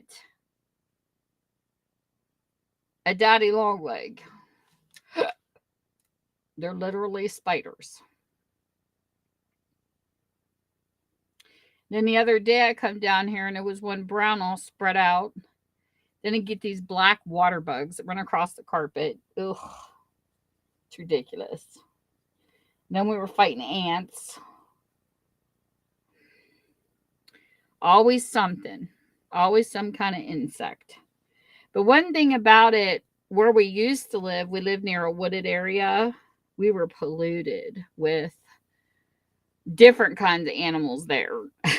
Snakes, especially. There was snakes everywhere there. And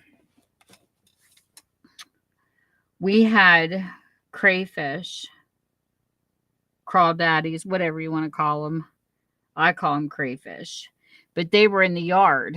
My husband used to think that we had snake holes, and here it was crayfish holes because it was down by a creek area. And when you're closer to water, you have a different kind of bug. And I swear our mosquitoes, and I'm not exaggerating, we had a mosquito one time that was as big as a dragonfly. It's like when you live near water, for some reason, the bugs are bigger. And my husband it's like in the middle of the night, and we had a light on out on the porch, and he's like, "What the heck is a dragonfly doing out in the middle of the night?" I said, "Michael, that's not a dragonfly, honey. That is a mosquito." That's how big that thing was. I said it must have been a granddaddy because it was huge. Well, I've heard a bunch of different things, Tina, but the biggest thing I've heard to try, and if you look it up, it usually works, is Pine-Sol. They say to soak, this guy swears by it that has a farm. He said you take the original Pine-Sol and you stick it on cotton balls in a cup in the corner of every corner of your room, and you should have no spider problem. He said, I used to do it for my barn all the time and I never had spiders.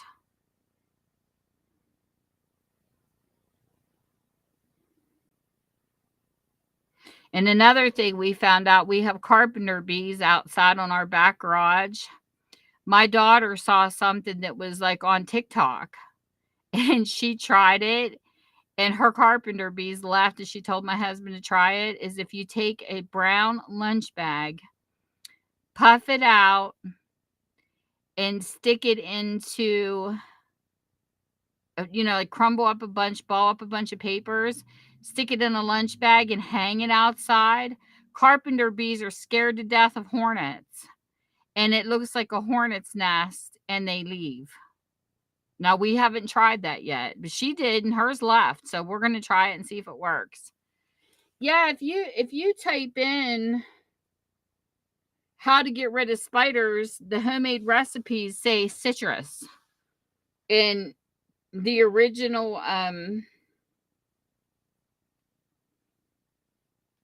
we haven't done it yet though. What? What the heck did I do? Type something in the room, Tina.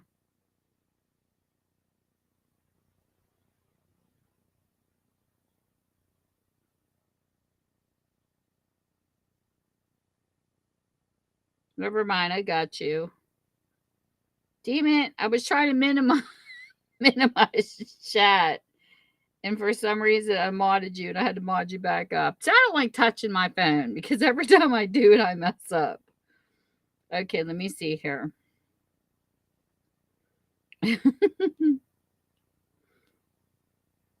I can't tell you how many times I time people out doing that stuff. It's so embarrassing.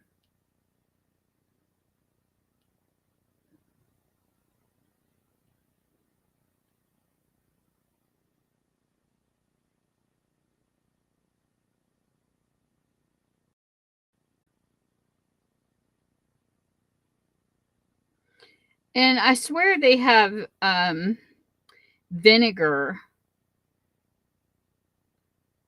They tell you to use vinegar for everything.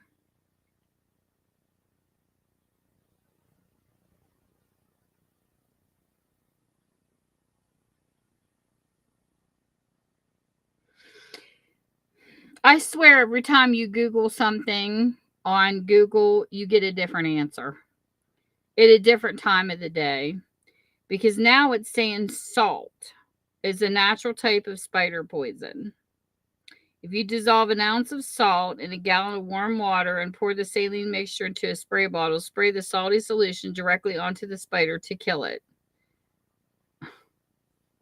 It's also effective for nests, but when I looked this up before, it said lemon, like citrus, and like a lemony citrus, and that's what's in the other. So I don't know. But this guy swore by it.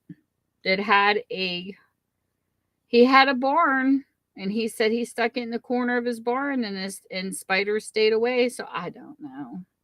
But I can say this from my own personal experience. I have a bug spray that's Raid, and I had sprayed it directly on the spiders, and it did absolutely nothing. Me and my husband used to test out stuff even with its fleas, and Hart's flea powder doesn't work on doesn't work on fleas, but it works on ants.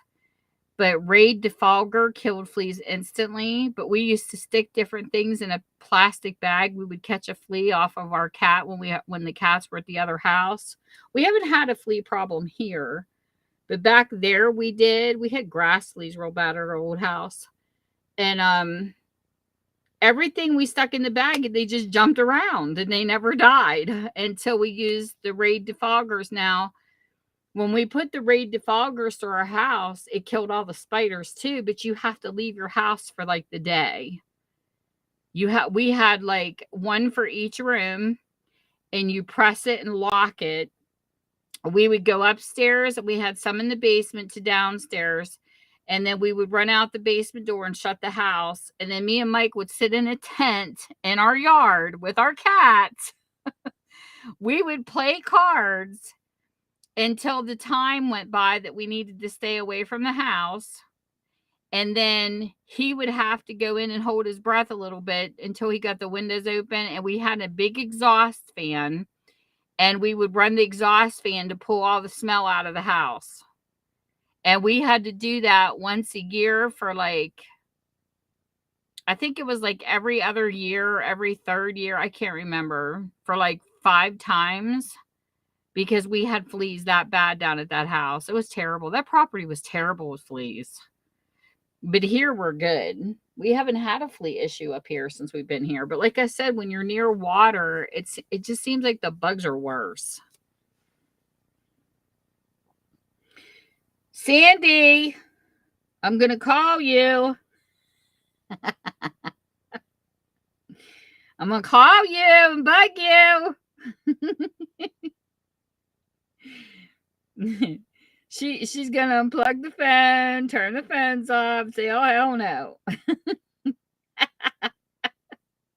Sweet dreams, Sandy. I have to pick on her. I want our camper. We need to get a camper and go traveling. I want a road trip. I think it would be so much fun. Have you guys seen the book club yet? The movie? Oh my gosh, they are such a riot. Who is it? Jane Fonda and there's like these 4 ladies, and they're in the book club, and they do these crazy things. Could you imagine how much fun it would be to take a road trip? It'd be such a blast to own a camper and have like a few friends and just go. Hit all the antique shops, check out the crafting stores, and just have fun. I think something like that would be such a blast. I just wish I had the camper to do it. Ooh, Tiffy. We had one time that we had in a jar, but it was they look like a miniature tarantula, and it's the wolf spider, but they're harmless.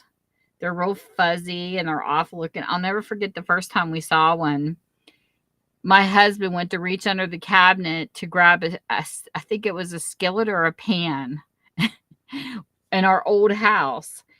It was underneath, and it had a couple shelves. And I remember he went to reach in the kitchen. He hurried up and slammed through because, oh my God, there's glowy eyeballs under there. He thought it was a mouse or a mole. He about crapped when he saw this spider. I caught it in the jar and we were looking at it. He goes, "What the heck kind of spider is that?" And I looked it up. It's a wolf spider. I said, "It's completely harmless. It doesn't bother people.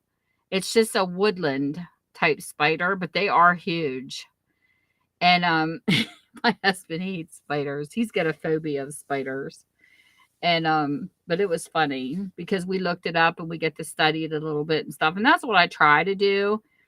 Some snakes are identifiable, but I find some hard to identify. You know, it's like you'll look in some books and sometimes, I don't know, the coloring's off. Like erasers were easy to find on our property. They have like a yellow ring around their neck. There was certain ones we were able to identify, but like black snakes we could, and some harmless. But he thought one time that he had caught a non-poisonous snake, and here he caught one of those water moccasins. Those things are vicious because him and his friends at work used to pull pranks on each other, and they used to shut animals in each other's lockers to scare each other. And he didn't realize that it was a water moccasin. It was awful. I told him, I said, "You're so crazy. I wouldn't catch no snakes sticking them in a bag. You're nuts." But they did that to a guy at work. They put a badger in his locker and it was pissed because they used to do stupid stuff like that to freak each other out. I couldn't do something like that to one of my friends. That's mean.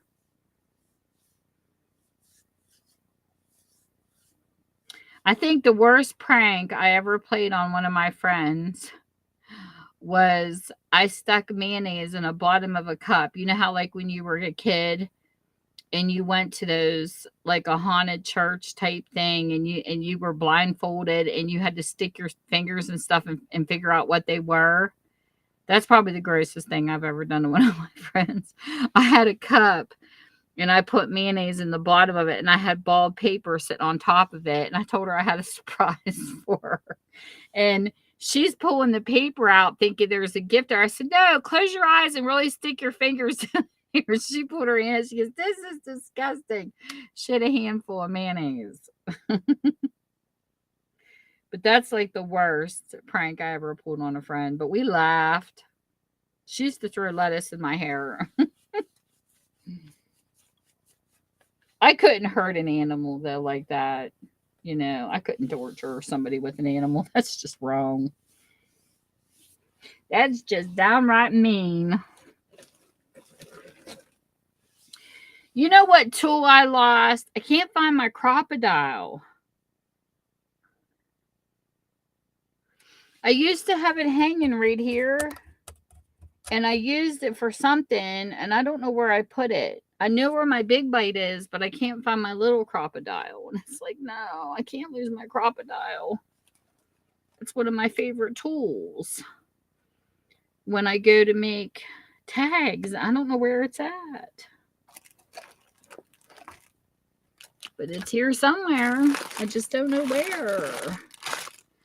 Hey, pig, are you being good?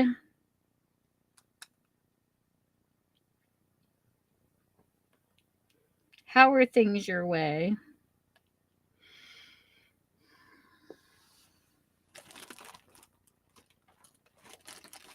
I don't know where my crocodile went. I need to clean up my desk a little more. I thought I found it, but it was the tab puncher. I just don't know where I do with it. I'm turning into a messy Marvin and misplacing things. Welcome back. Did I leave? I don't know. Did I leave? Did I leave? Oh, I forgot I had this paint too. I'm going to have to try this too. This is a metallic paint. I think this was found in a dumpster, Tina. One of my dumpster diver friends found this and mailed it to me. Isn't that sad? Why would people throw paint away? Are they crazy? Or did I buy this?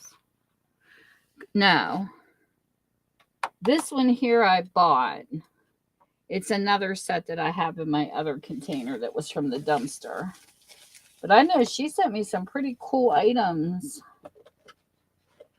from the dumpster, and I was like, why would people throw this stuff away?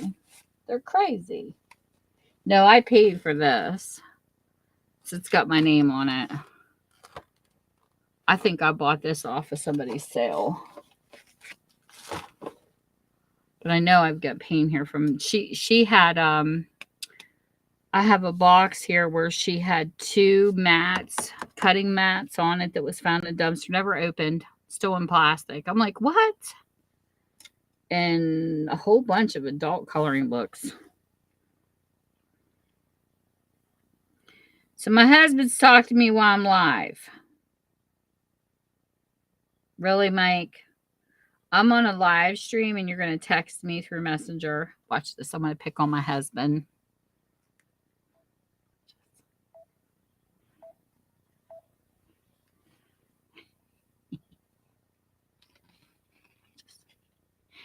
Do you not have nothing better to do than pester your wife?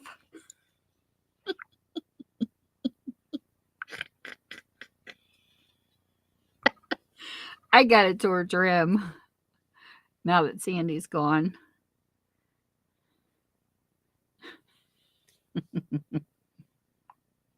So he leaves me a thumb. No, you don't get to leave a thumb.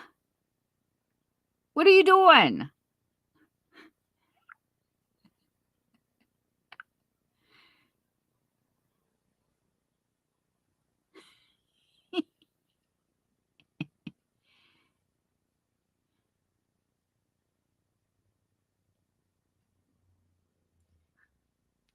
Watch this.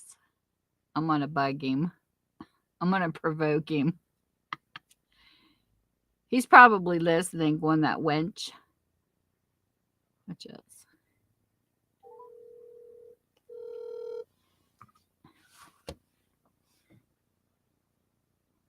Hello? Why are you bugging me?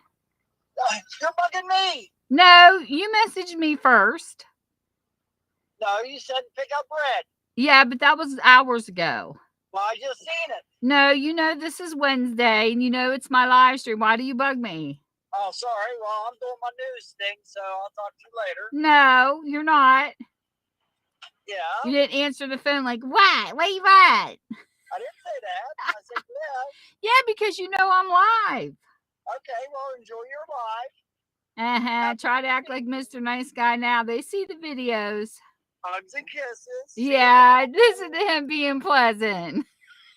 I'm always pleasant. You're so fake. You are I'm not. in your head, You are not. I'm going to record you when you're being nasty and really play you. Record you when you're being nasty. No, when you're being nasty. You want to fight? No. I'll break out the granny paddle on your ass. No. Somebody told me I should take a rolled up newspaper and smack you in the head. Nah, smack me a little butt. Feel better. See? He told me to smack his butt. You guys heard it. Baby, tie me up too. No, I'm not tying you up. You're such a perv. All right, I'll see you in a bit. Say hi, Tina. Hi, Tina. Say, Bye, Tina. No, say Tina made me do it. Tina better not made you do anything. Yeah, Tina made me do it. She made me spend money. I don't have no money to spend.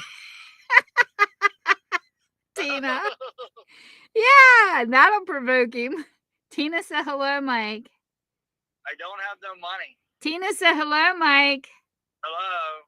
You see, he's stuck on money. You see how that is? Made me do it. Say it. Say, Tina made me do it.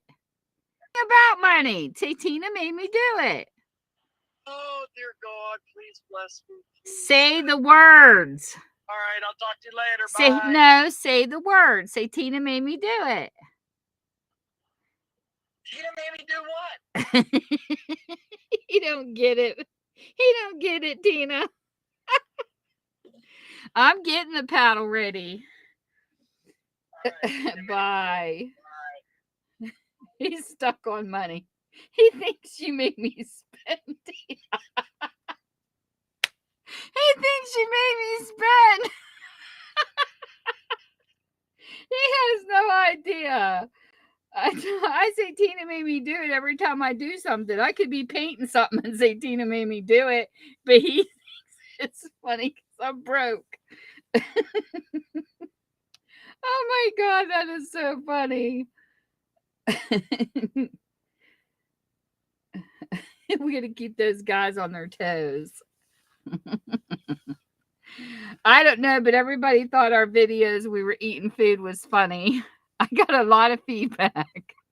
People are instant messaging me on Instagram going, "Oh my God, you and your hubby are so funny." I said, on the third one, because he doesn't want to do any more food ones, and I said, he's hysterical. I said I should have brought out a rolled up newspaper and smacked him in the head with it on the last video. He keeps telling me I'm making him fat eating all that food. I'm like, really? He comes home and he is addicted to the Great Value. What are they called? The cookie sandwiches where they have the chocolate and vanilla and they have the chocolate chip cookie on each end. It is hysterical. He'll buy 5 boxes of those at a time. And he eats like 2 of them every single night, sometimes 4. I'm like, Michael, you need to take stock in those and that because you'd be rich. But they couldn't keep them. We have 2 Walmarts here, and you should have seen when Corona hit. He had like 6 boxes in our buggy. I said, can you say he's hungry much? But he brings them home and he sticks them in the other freezer and he eats them like he could eat one in a couple of days sometimes. One of those boxes. I'm like, Michael, then he starts getting this chubby little belly on him. I said, you're looking like the Grinch. I said, it's all that ice cream. He says, no. And I said, yes, it is. I said, ice cream is so fattening. But I mean, I don't care. But it's just hysterical because I don't make fun of people because of their weight. But it's just absolutely funny. I have never seen him so addicted to ice cream like these things. He eats them like crazy. But he's like, I work. I want my treat. And then my dog sits there wanting to take a bite of Daddy's treat and she can't have it. So I had to go find her a treat she could eat that didn't give her the runs because I think every treat on at Walmart's bad for dogs. So I found these bones by Rachel Ray, but I have to get them through Amazon. It's the only thing that doesn't give her the poops because she's got such a sensitive stomach.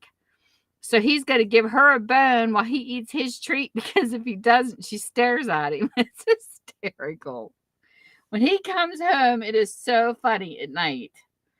My dog's like this little kid, like, Dad, how come you get a treat and I can't have one? They're funny. It's like having 2 little kids in the house watching them too. But he goes through and his buggy, he's got all these little ice cream treats. And it's like, Michael, really? I was like, you can't come over here. And then one Walmart was out of them. So he had to go across the state line to go to the other Walmart. And then they had him. And then one time they were both out. And he says, this is just ridiculous. But it's funny. He cracks me up. I change my snacks to whatever I'm in the mood for. I can't eat the same thing all the time. I can't do it. I don't know how he does it. But like one time I might crave like a sherbet, or another time I might crave popcorn. Like my tastes for snacks are all over the place. And sometimes I might just want a cracker. I like cheese and crackers. That's one of my favorite snacks. I don't eat a lot of junk. I'm like I like crackers though. I think crackers are good. They used to have bacon crackers. I remember in my 20s, like a bacon flavor. I can never find them anymore. I don't know if the company quit making them or what, but they were really good. High in salt though, but they were delicious. But we pick on each other all the time. I told him, I said, we got a roly poly pappy with a roly poly granny. We had a roly poly cat. Now we have a roly poly dog.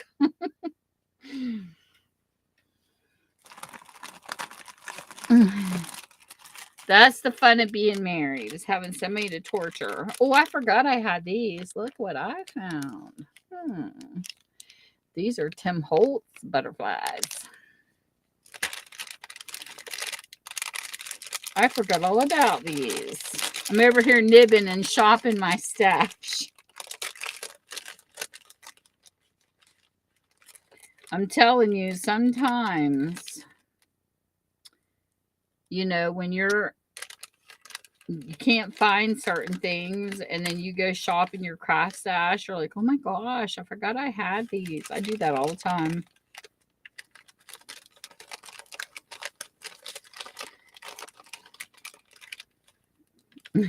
One of my friends from Whatnot saw my husband in our video today. She goes, your husband's handsome. I said, he's a brat too.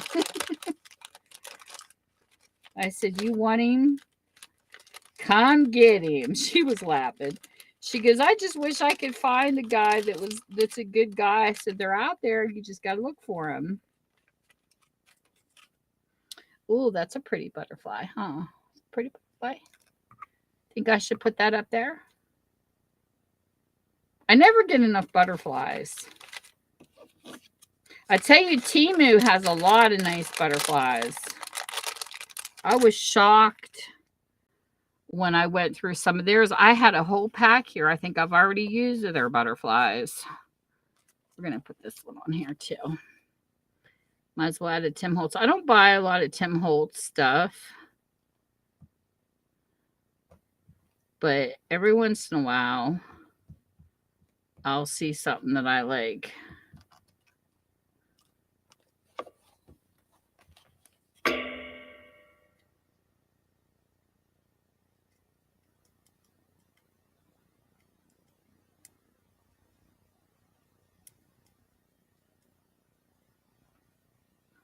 Wait a minute. Let me see something here.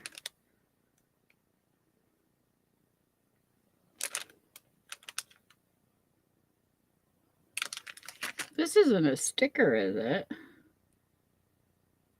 No, it's layered. I was like, please don't tell me that I had a sticker and didn't notice it, but it isn't.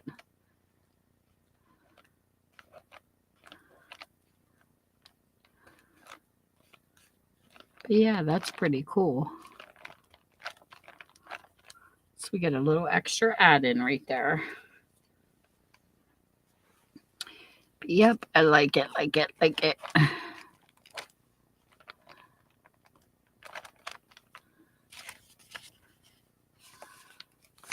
Okay, so we'll see what we do on this next week. The Gong Show, the Gong Show. I remember the Gong Show. How's your hubby enjoying his soft tail? Is he enjoying himself? My husband scares me when I think of him being on a motorcycle. It's like, oh. We had to talk about that.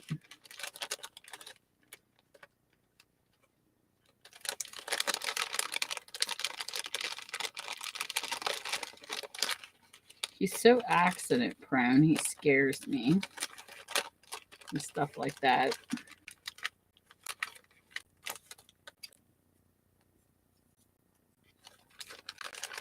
These are too big and too gaudy for this cage. I'll do these another time. At least I know where they are.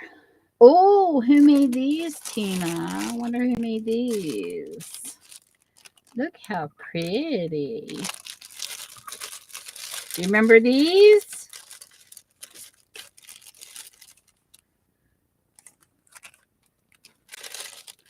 These are really cool. I like these. I like what you did with them.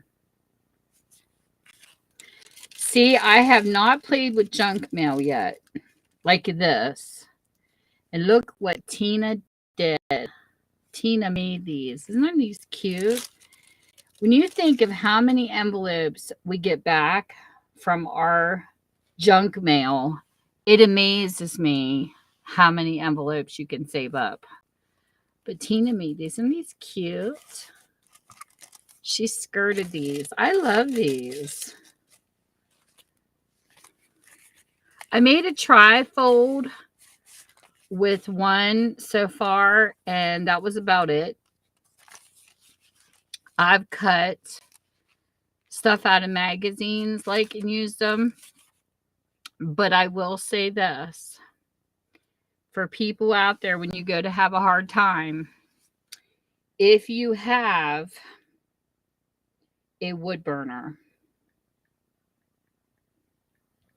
I'm going to share a video with you. And I found this really cool because I actually like stuff like this, stuff that you can do for free. I want to get a wood burner. But I found this video and I was impressed because I've never seen somebody do this before.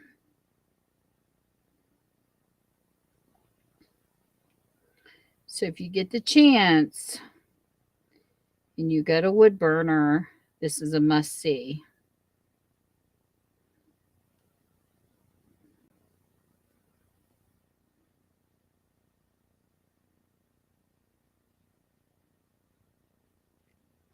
This.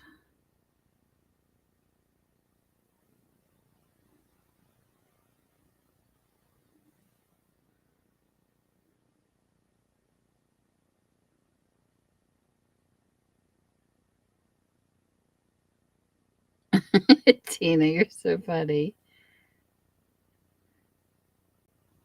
Oh, well, that's cool that he's practicing. But yeah, you can always take the keys. That's too funny. But this guy,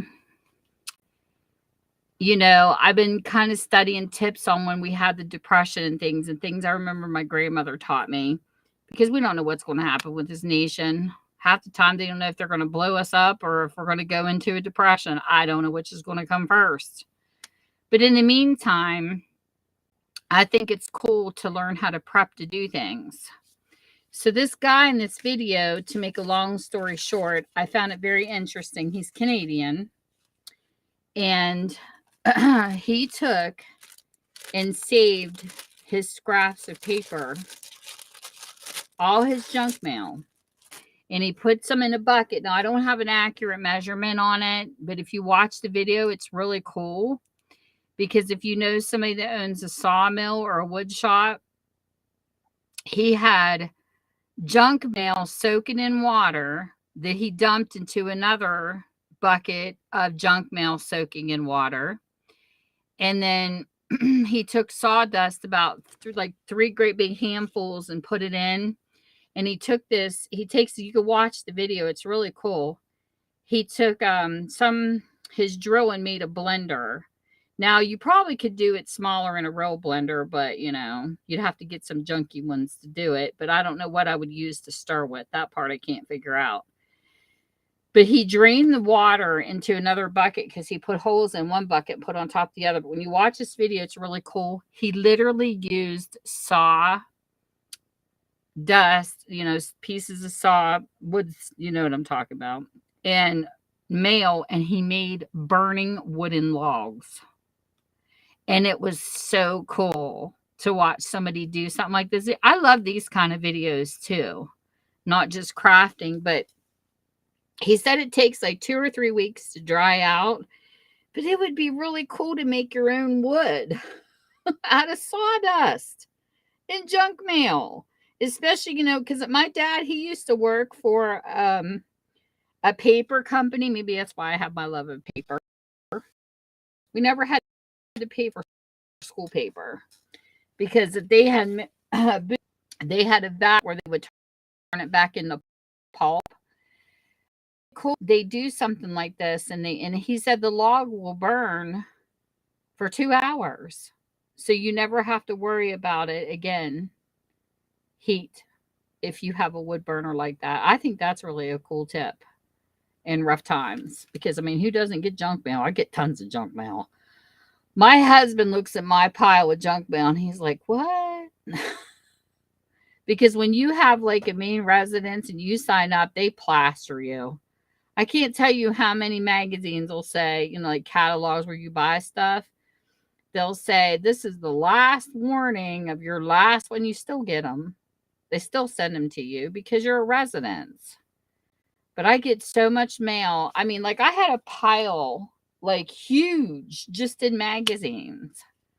And I recycle my stuff. We have recycling places here, but it's like, how cool would that be to start making logs?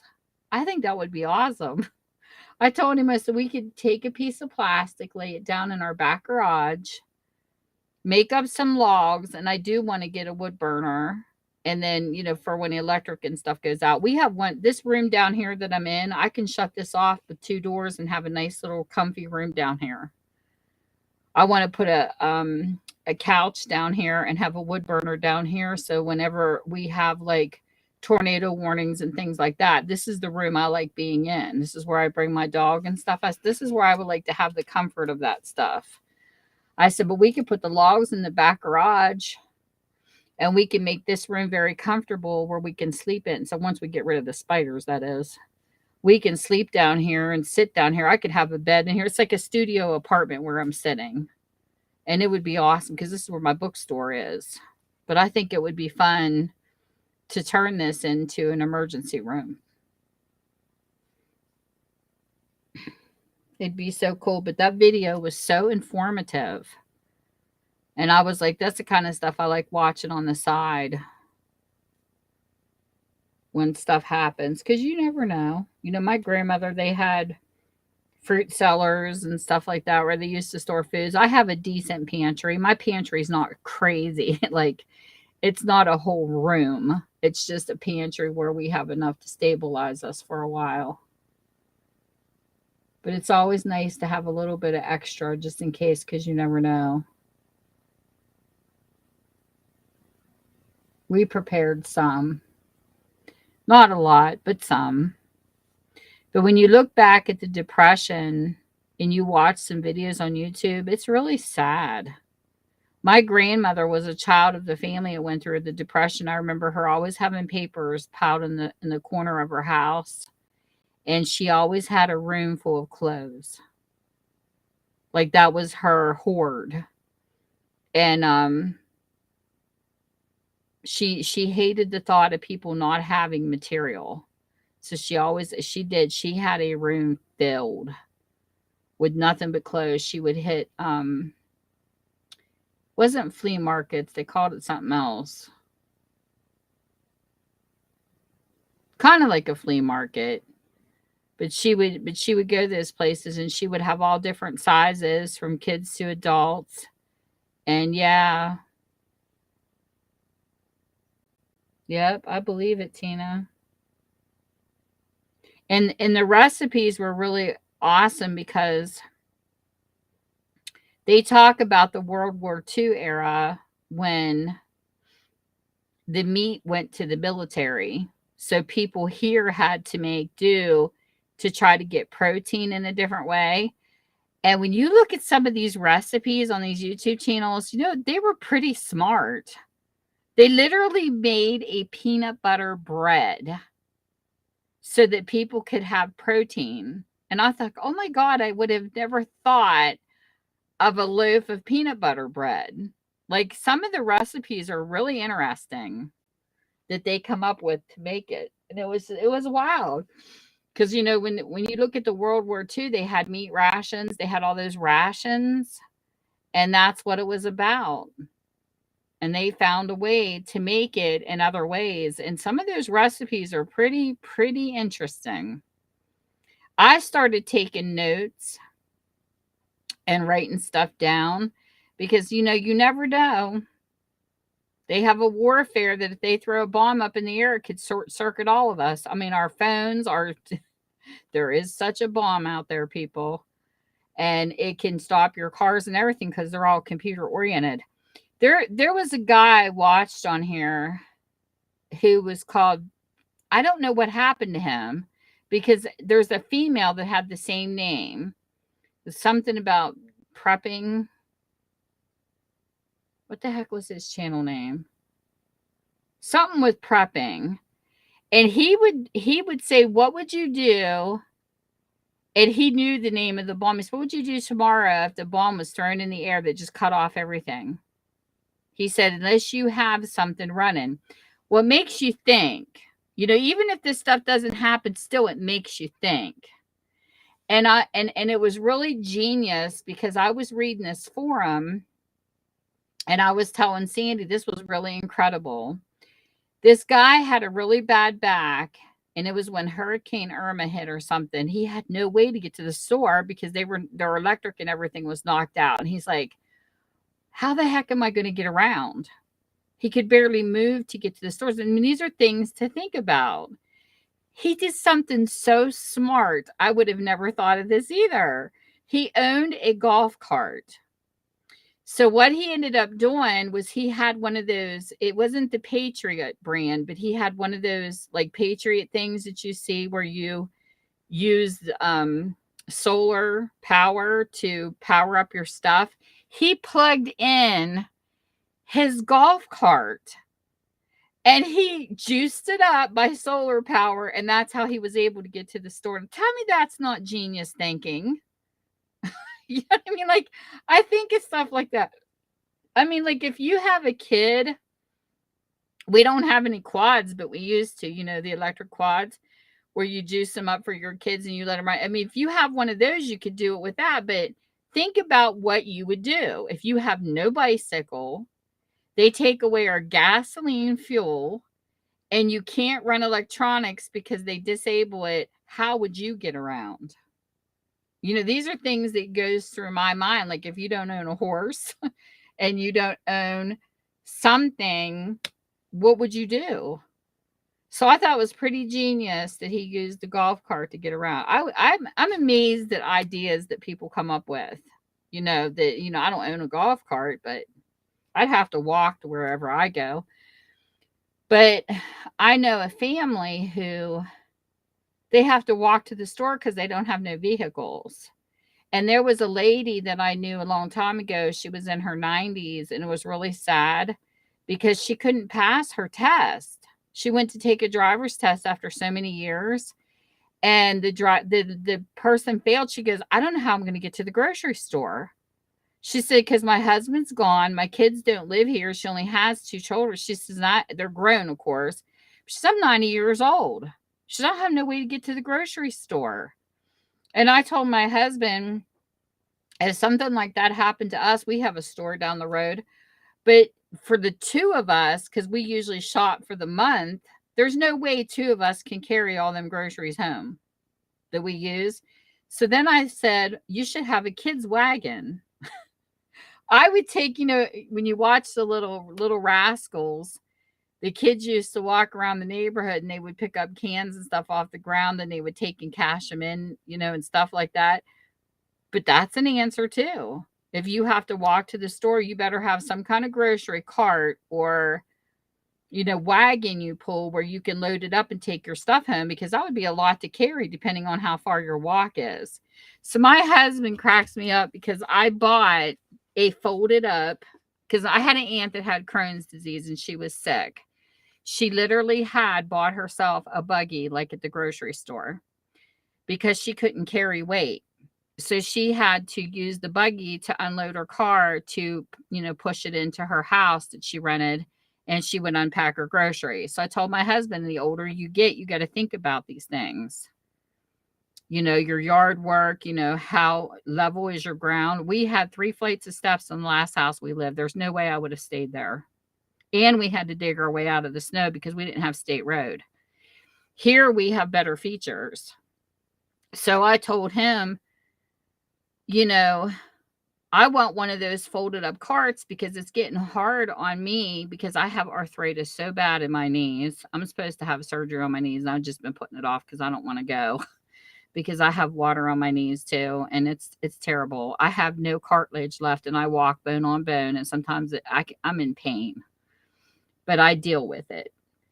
And I told him it's hard for me, even though it's easier for us to bring the groceries in this house. It's just the lifting. So I bought one of those foldables. It's not like the cart that you see in the store, but I found this on Amazon. And it's funny because I talked to my friends about this stuff, and I'm like, why don't our parents tell us about this stuff? Like, you're taught to drive, you're taught to this, but they never talk to you about what happens as you get older, so you can think ahead and kind of prepare your life. Because God forbid you don't know what's going to happen, but like if one of us would have ended up in a wheelchair, there's no way we could have lived on our old property. There was no way to put an access in. We're here, we can. So I always tell people, before you buy a home, think about it. If it's a home you want to grow old in, you better think about the excesses and stuff like that in it. So I went on Amazon and I bought this cart. My husband made fun of me. He was sitting there going, "Oh, you're so funny. I can't believe you wasted money on this cart." I'll show you what it looks like if I can find it here. Hold on a minute. I just want to show you this because it's really funny.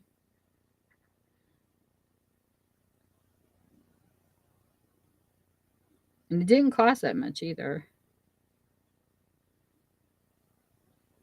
And you would be surprised at how many groceries you can bring in on this thing. But I prep for stuff like that because I can't help it. Like I think of stuff like this as I get older. It should be on one of my wish. Let me see. It's not my wish list, but it should be. Just give me a second, because I know it's on here. I think I put it under my list I found it on Amazon. Yes, I did. This is what it's called. It's called the Pippi Shelf Store Cart. Look at this. And let me tell you, this cart is amazing. Like, I can take this into the antique mall. It's easy foldable. That's how skinny it folds up. You can put it in your car and you can take it with you and put stuff in it as you're walking along, if you can do it. But he made fun of me for getting this, and then it was hysterical because he had some back pain one day and he used it, and he's like, "You know what? That's a pretty good idea." He said, "I can't believe how much you can pack into it," because he filled up the bottom to the top and then some of it he carried, and he only made 3 trips from the car, and it was a month load of food. And he's like, "I cannot believe how much this cart carries," and it rolls right into our house. And I'm like, "But you made fun of me for buying it," and he uses it all the time. That's when women come in smarter than some men. I hate to burst your bubbles, but that's what makes us your helpers, because we think of stuff like this. I love it. Oh my gosh, me too, Tina. I freaking love it. But he did. He made fun of me. It's like, bite one, dude. And it even shows a picture. Like it's not a big cart like your regular size, but it holds.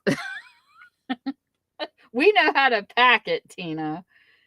But I was shocked because it's only $59.49.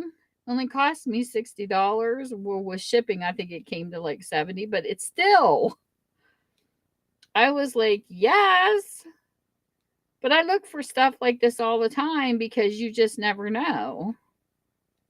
And then here, he was always complaining about towels, because we don't have towel racks. I didn't want to hang up a bunch of metal racks in the bathroom. Look, people, I'll give you tips. I was a Girl Scout. $11.99, and there you go. It hangs right over your bathroom door, and that's where we hang our towels. And he was like, sitting there going, really, Tam?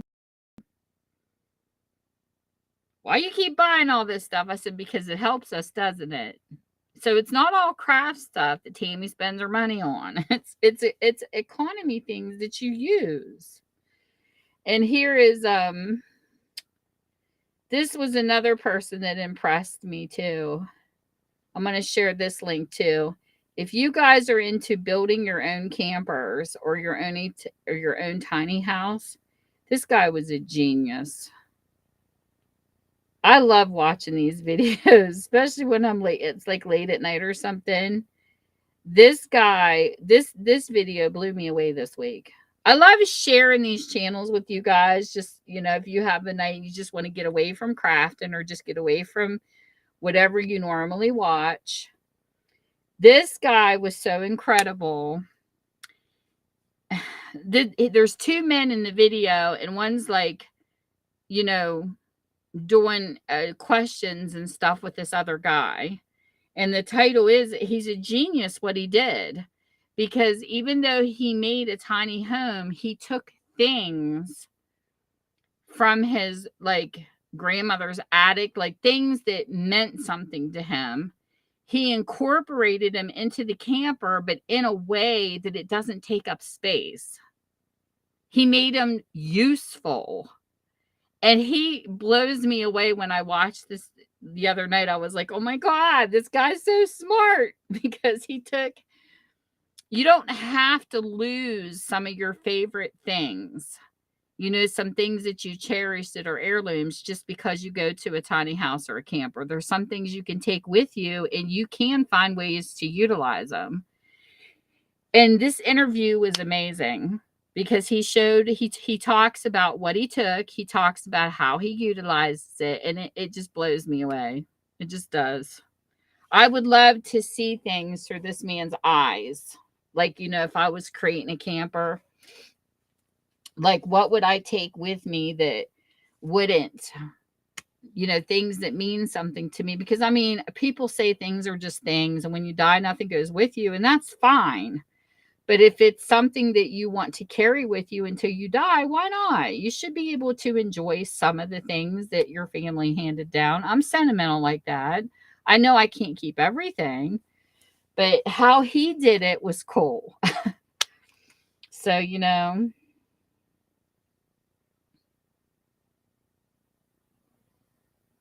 I remember having the little flower basket on the front of my bike when I was a kid, Tina, where you had the little, when you got your first little bikes and you had the little things. And it was so funny when I worked in skilled living.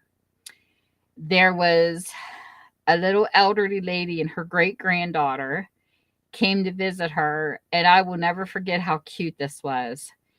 She would go into the bathroom and she would have her pajamas laying over her walker. And, but she was trying to carry too much with her shampoo and different things that she wanted to take from her personal, because she would keep it in her room. Her granddaughter says, Grandma, she says, you need a basket. So she literally took the basket off the front of her bike. This little girl did, brought it into the skilled living facility and strapped it to her grandmother's walker. That was the cutest thing ever. I love when kids come up with ideas like that. I thought that was so sweet. I said, your great granddaughter must love you very, very much for her to bring her basket in for you to carry your shampoos and your lotions into the bathroom. I thought that was just the coolest thing ever. I like when I see things that are not overthought. Things that just come up out of the blue, and you just would never think of it. But you know what I mean? Simple things, but just so genius.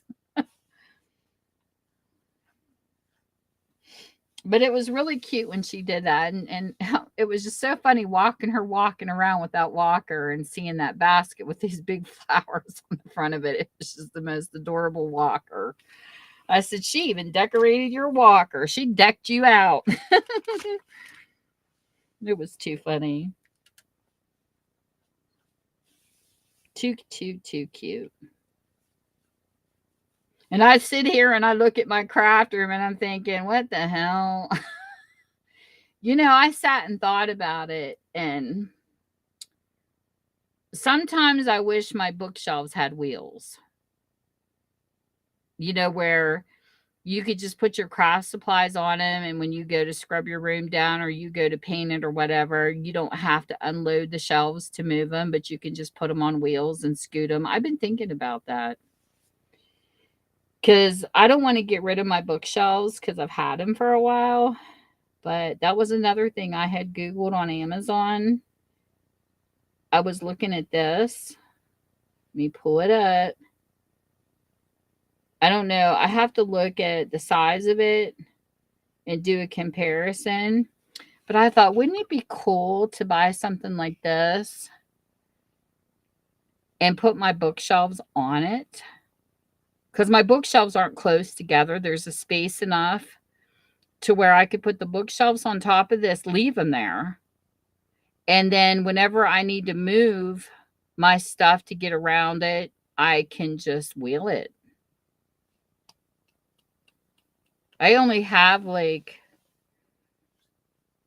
2 big ones and 3 small ones in here, but still, I would love to have them all on wheels just so I could move it around. But then the wheels can lock too, have something that the wheels lock so it don't move. But I think it would be cool to have something like that because I love my cart. I bought a cart that sits beside me on wheels from the Home Depot, and I just love this thing. It's got my stencils and everything on top. It's got 2 baskets to the left and 2 shelves on the right. And I can't believe the stuff this holds. But if I need to move it, all I have to do is wheel it out of the way to vacuum. You know what I mean? It's so easy to clean around this thing that it makes me want my shelving on wheels. I don't know. I haven't planned out everything I'm going to do with my craft room. I can't wait to get it done, though, when I do it and finish it, because I do want to do a tour. And another thing I thought was cool. I'm going to tell you the ideas I've had this week because my mind just goes. I told my husband, I blew him away. We were sitting in the living room last night, and I said, Mike, because the walls down here are red. You just seen me show my walls with my spider webs. I hate the walls down here. I said, I wonder how long it would take me if I grabbed some of my gesso and I gessoed the walls with all these book pages I have down here. I could literally decoupage my walls to look like a book. He's looking at me like I'm crazy, Tina. And I said, seriously, you could take when you're finished. I could distress the edges. I could make this room any color I wanted. I could do blue on the edgings, and I could go all over the walls into book pages, not just squared. I want them to look like a decoupaged wall. And when I'm done, I can take polyurethane and go over it to have like a glaze to lock it in so that whenever I go to wipe the walls down, it's not going to bother the paper. I said, could you imagine how cool this would be to have a craft room you walk into and it looks like a book? I think it would be flipping awesome. He's looking at me like I lost my mind. I need some kind of medical pill. And I told him, I said, look.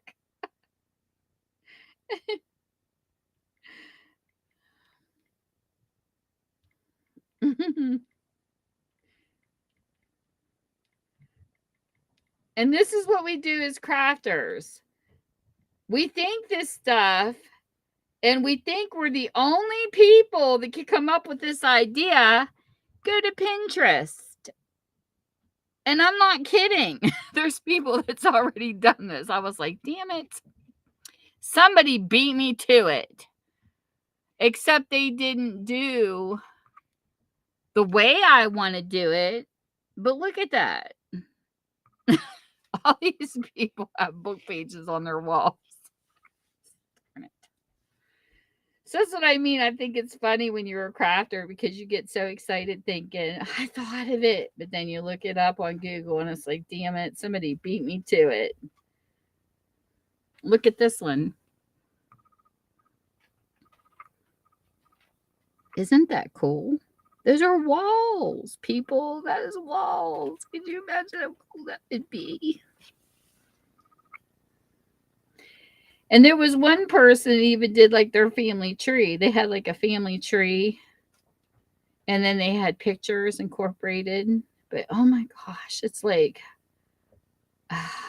this is a menu sidewall vinyl strippable roll covers. This is 56 and it's in paper with images. Like seriously. I was like, darn it. I want my craft room to be an original.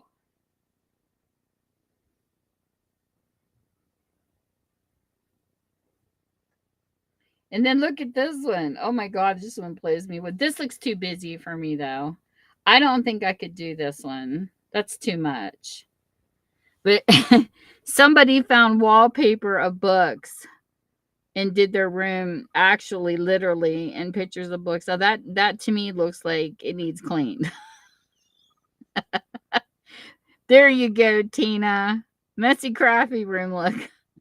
Tina's messy crafty room. But I think that's funny because look how busy it looks. Like I don't think I could handle that. That would make me want to clean the shop. But it is cool looking.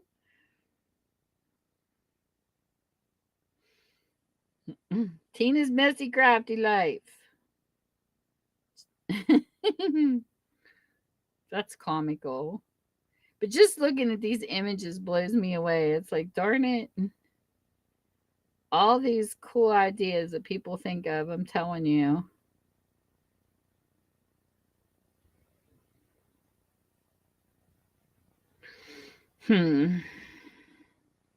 So I told my husband one thing I could do. I could get rid of some of my books because I always wanted a library. So what you could do is you could put up wallpaper that looks like you have a library and put a craft room in it. But I can't get rid of my books. Not my stash. My stash isn't in this room. It's in a different room. I would like to get rid of the books I don't want, bring in my library and make it a library / craft room. That's what I want to do with this area down here. And I have looked at I found a wallpaper I like, but there's paneling in here and you can't take the paneling down because there was nothing behind it.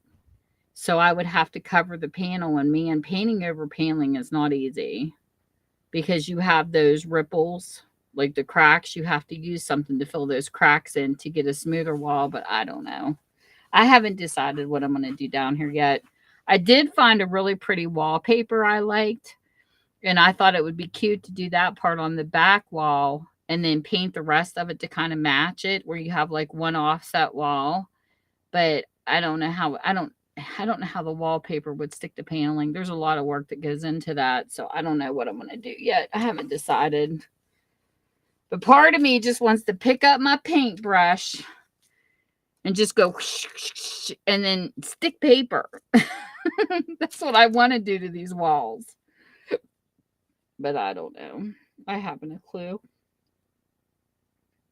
It's hard to tell.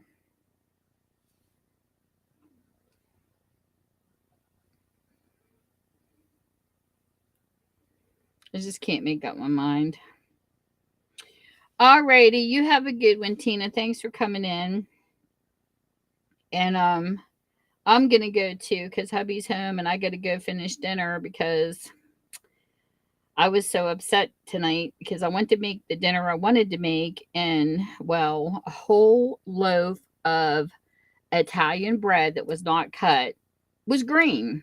I'm like, what the heck? Been in my cupboard for a couple days and it already has green stuff on it. I had to throw the whole loaf away. So he picked up bread, so I'm going to go up and finish dinner. Really? Just primer? But what about wallpaper? How do you think wallpaper would hold up over paneling? I have some wallpaper I was looking into, but it's pricey, and I'm afraid to buy it and then mess up and then it not stick, and oh my god, it would be a nightmare. Because I got this sample wallpaper book that I had bought out of the Facebook marketplace for crafting, and oh my god, Tina, I was flipping through that book and there is one wallpaper in there. I thought, oh my God, this would be beautiful in my craft room. And I really, really like it. But then when I typed in Google how to put wallpaper over paneling, it didn't look like fun. So I wasn't sure. I wish I knew somebody that did wallpaper over paneling so I could ask them questions. You know what I mean? But it looked complicated. So I don't know. But just primer and then paint. That's interesting to know. I just know that this red room is just not me. I'm not a red wall person, but it was like this when I moved in. But anyways, I want to thank everybody for coming in and gabbing with me and spending time with us. This was fun this evening. I always like having good conversations with you all. Check out some of the links I put into the stream so you guys can have some fun new people to watch and check it out. I mean, I didn't subscribe to the guy that did the interview, but I found the interview of that guy really good on that last link I put in. It was really interesting. But anyways, I hope everybody has a great evening. And whatever time zone you're in, I hope you're having a great one. I'll see you all soon. Bye.